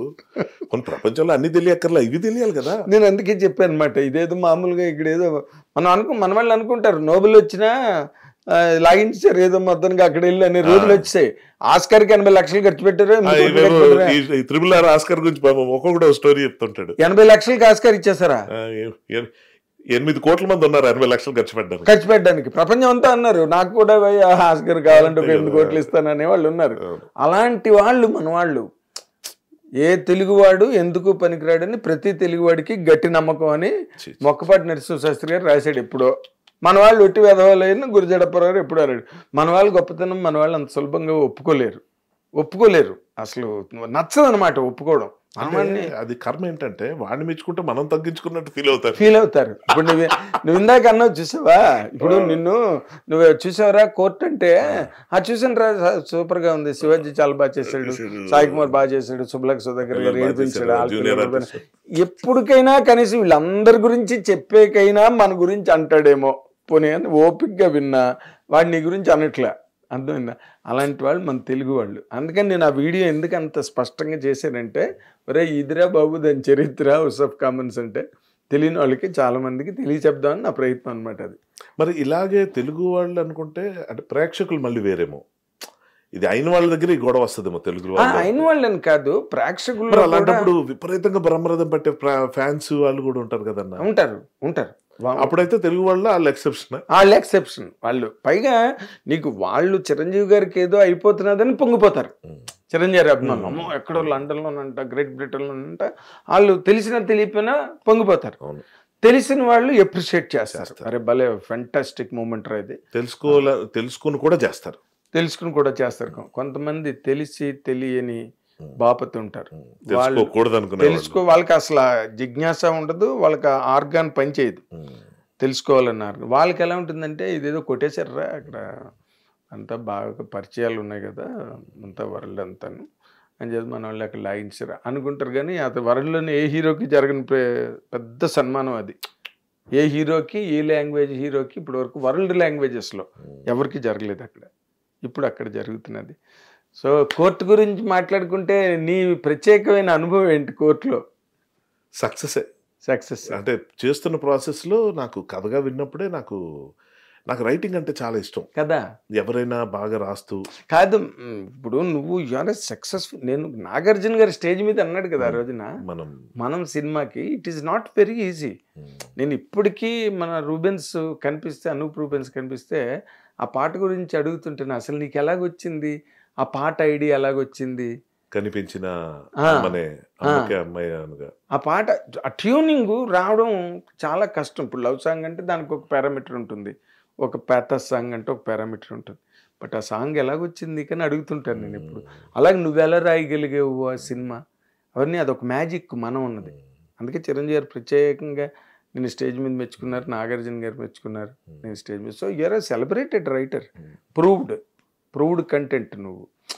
సో నేను అలా ఫీల్ అవును నువ్వు అంటే అన్న ఒకటి మళ్ళీ చెప్తున్నాను, ఇది నిజంగా మ్యాజిక్కే. నేను ఇందులో అద్భుతాలు చూసుకుంటున్నాను. నన్ను నేను చూసుకున్నప్పుడు బయటకు వచ్చి చూసుకుంటా. ఇలా నేను ఇంకోటి సినిమా చూస్తున్నట్టు చూస్తాను నా జీవితాన్ని. సో నాకు I completely understand, like you know ఏ ప్రశంస అయినా ఎందుకు వచ్చింది, మన పిచ్చి వల్ల వస్తుంది. ఆ పిచ్చే నాకు ఆభరణం. చాలా అంటే మీరు ఇన్ జనరల్గా ఒక మాట చెప్తున్నాను చూడు, మోసపోయే వాళ్ళు ఎక్కువ ఉంటారు, మోసం చేసేవాళ్ళు తక్కువ ఉంటారు. ఎందుకంటే మోసం చేయడానికి చాలా తెలియదు. మీరు మోసం చేసే మనుషులు మీ నటన ద్వారా, మీ ప్రతిభ ద్వారా, మీకున్న మ్యాజికల్ ఇన్స్టింక్ట్ ద్వారా యూ విల్ జస్ట్ నో ఎదుటి మోసం కన్నా ఓ మాట చెప్పనా, కరెక్ట్ మీ ఫేమ్ రాంగ్ తప్పైతే, మోసం కాదు మాయ. అదే మాయ మోసం. మోసం అంటే ఇప్పుడు డబ్బుల కోసం మీరు మా సామెత దోచుకున్నారంటే అదో జులై డైలాగ్ లాగా అభ్యంతరం కాదు. నేను అంటుంది ఏంటంటే మోసం అంటే అది ఒక గమ్మత్తైన మాటే. దాన్ని మానస చోరుడు అంటాం, అది దొంగని కాదు. సో మోసం అంటే అందమైన మోసాలు ఉన్నాయి, మరి అదే ఇది అందమైన మోసం. కానీ బెటర్ వర్డ్ మాయ. అఫ్ కోర్స్ ఆ మాయ అన్నది ఆల్రెడీ ఉంది. నేను చాలా లౌడ్గా అన్నా మోసం అని, అదే లౌడ్గా అన్నా, అదే లౌడ్గా. మీరు ఈజీగా చాలా కష్టపడుతూనే with all your creative genius దాన్ని ఒక ఆడియన్స్ని థియేటర్లో కూర్చోబెట్టి, అది మోసం కాదు. Will it happen in life? ప్రపంచంలో నిజ జీవితంలో జరుగుతాయా అవి? చిన్నప్పుడు యాదవ్కి భారత్ జరుగుతుంది ఆ జీవితంలో. అది మోసం అని తెలిసి, అది మోసం అని అర్థమై ఆ మోసాన్ని ఇష్టంగా చూడడానికి ప్రేక్షకులు వస్తారు. అది ఆ ఇష్టం, ఆ మోసం ఇష్టం బాగుంటుంది. Reality you always love to be defeated inside. అది అందుకంటే యాదవ్కి భారత్ నిజ జీవితంలో జరుగుతుందా? యాదవ్కి భారత్ సినిమా మరి ఇట్స్ ఆల్మోస్ట్ బ్లఫింగ్. కానీ యాక్చువల్గా లైఫ్లో చూసుకుంటే యాదవ్కి భారత్ మించిన డ్రామాలు జరిగినాయి నా లైఫ్లో. సో లైఫ్ ఇస్ అంటే ఎలా ఉంటుందంటే reality is more dramatic than drama అనిపిస్తుంటుంది ఒకసారి. అంటే ఆన్ వెరీ రేరెస్ట్ అకేషన్స్. అదే అంటే అలా చూసుకోగలిగితే ప్రతి ఒక్కటి జీవితం అలాగే ఉంటుందేమో అని కూడా అనిపిస్తుంది. వితరణం అనుకోవద్దు. అంటే నా ఉద్దేశం ఏంటంటే it's not about just success. ఒక రంగంలోకి మనం ఎంటర్ అయ్యాం సక్సెస్ అయ్యాం కాదు. ఈరోజు మనం బతికున్నాం ఇంత ఘోరమైన పరిస్థితుల్లో కూడా అన్నది కూడా సక్సెస్ నా దృష్టిలో. 100%. పొద్దున్న పడుకున్నాడు, ఎవడు లేస్తాడో ఎవడు పోతాడో తెలీదు. ఇటువంటి లైఫ్లో మనం పొద్దున్న నిద్రలేసామంటే, నేను ఫిలాసఫీ అనుకోవట్లేదు దీన్ని. లేదు, మూడు కథలు చెప్పారు. Trust, faith, హోప్కి. ట్రస్ట్ వర్షం పడాలని చెప్పి అందరూ యజ్ఞం చేస్తా, అందరూ అక్కడికి వస్తే ఒక కుర్రాడు మాత్రం గొడుగు పట్టుకొచ్చాడంట. అది ఒక పిల్లల్ని ఆకాశంలాగా ఎగరేస్తే వాడు నవ్వుతూ కిందకు వస్తాడు, ఎందుకంటే వాళ్ళ నాన్న అక్కడ ఉన్నాడు. ఫెయిత్, వాళ్ళ నాన్న పట్టుకుంటాడని. ఉదయాన్నే లేస్తామో లేవమో తెలియదు, అలారం పెట్టుకుని పడుకుంటాం. అది హోప్. అది మూడింటికి సూపర్. అదే అన్నాను, ఇవన్నీ కలుపుకొని నేను నా జర్నీని అలాగే చూసుకుంటాను నేను. గుడ్డిగా వచ్చాను ఇక్కడికి, ఏమి ఎవరున్నారో తెలియదు, ఎవరు లేరంటే ఎవరు లేరో తెలుసు, ఎవరు లేరని తెలుసు, కానీ ఎప్పుడైనా అందరు ఉన్నారని ప్రూవ్ అయింది. నీకు అందరూ ఉన్నారు, నీకు అన్నీ ఉన్నాయి, చెప్పుకోవడానికి మంచి ల్యాండ్ మార్క్స్ ఉన్నాయి నీకు కెరీర్లో. ఒక అమృతం కానీ, పృథ్వరాగాలు కానీ, లేకపోతే ఒక మనం సినిమా కానీ, గుండె జారిగల్లంత అయిందే కానీ, ఒక చిరంజీవి గారు లాంటి మెగాస్టార్ స్టేజ్ మీద మర్చిపోయి మళ్ళీ గుర్తు చేసుకుని మనం ఫంక్షన్లో నీ గురించి చెప్పడం కానీ, ఇవన్నీ ల్యాండ్ మార్క్స్ నీ జీవితంలో. అవును, అదే దాని వాటిని అచీవ్మెంట్స్ ఉన్నాయి నీకు, అచీవ్మెంట్స్ ఉన్నాయి. ఇంకా నీకు రాబోయే లైఫ్లో ఇంకా బోల్డ్ ల్యాండ్ మార్క్స్, అచీవ్మెంట్స్ రావాలి. నువ్వు ఇంకా రచయితగా, దర్శకుడిగా, నటుడిగా, అన్ని విధాల బహుముఖీనుడిగా నువ్వు పరిఢవిల్లాలి, అభివృద్ధి సాధించాలి. అండ్ ఆ సంగీత దర్శకుడు అన్న ఒక అసంపూర్ణ కోణాన్ని కూడా పరిపూర్ణం చేసుకోవాలి. ఎందుకంటే అక్కడి నుంచి విజయనగరం గడ్డ నుంచి వచ్చిన సంగీతం నేర్చుకుని వచ్చినవాడి నువ్వు కాబట్టి 100% ఒక వినండి సరదాగా ఎప్పుడైనా యూట్యూబ్లో. తప్పకుండా వింటాను. అండ్ ఐ విష్, నేను త్వరలో నువ్వు సంగీతం చెయ్యాలి సినిమాకి అన్నది నా తాలూకా హంచ్. 100% చేయాలి. Wish you best of luck Harsha, all the very best. It's great privilege to me. మా కుర్రాడు నేనే ఇంటర్వ్యూ చేసి రావడం నాకు చాలా, మన ఊర్లో కూర్చొని మాట్లాడుకున్నట్టే ఉంది. కాసేపు కెమెరాలు మర్చిపోయింది, చూసుకోండి జాగ్రత్తగా ఎడిట్ చేసేటప్పుడు. మా హర్షవర్ధన్, మీ హర్షవర్ధన్, టోటల్గా మన హర్షవర్ధన్ ఈ స్థాయికి రావడం ఎక్కడో అమృత గుళిక అక్కడ పట్టుకుని దాన్ని పట్టుకుని ఇంతవరకు ప్రయాణం చేశాడు. ఆ గుళిక తనకి జీవితాంతం ఒక గొప్ప వేదికని, ఒక గొప్ప విమానాన్ని అందించి గొప్ప గొప్ప స్థాయిలకి తీసుకెళ్లాలని మీరు, నేను, మనందరం కోరుకున్నాం. Thank you watching hit TV app. ఇందులో short news, live news, entertainment shows, movies, digital magazines తో పాటు మీ జిల్లా వార్తలను కూడా ఫ్రీగా చూడొచ్చు. అంతేకాదు కేజీ నుంచి పీజీ వరకు విద్యార్థులకు స్కాలర్షిప్ కూడా అందిస్తున్నాం. ప్రతి వారం 10 మందికి లక్కీ డ్రా ద్వారా ఒక్కొక్కరికి 10,000 రూపాయలు అందిస్తున్నాం.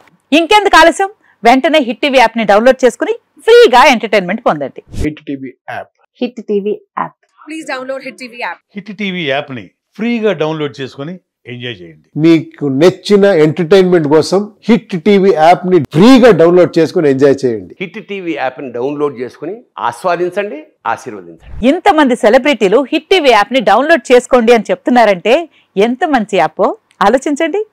అమెరికా అమెరికా అమెరికా అమెరికాలో చదవాలనుకునే వాళ్ళకి విశ్వసనీయమైన పేరు మన శౌర్య కన్సల్టెన్సీ. UK లో 1 year masters, UK లో 1 year masters, 2 years work permit up to 5 years visa. Contact Saurya Consultancy. Contact 89851 89851.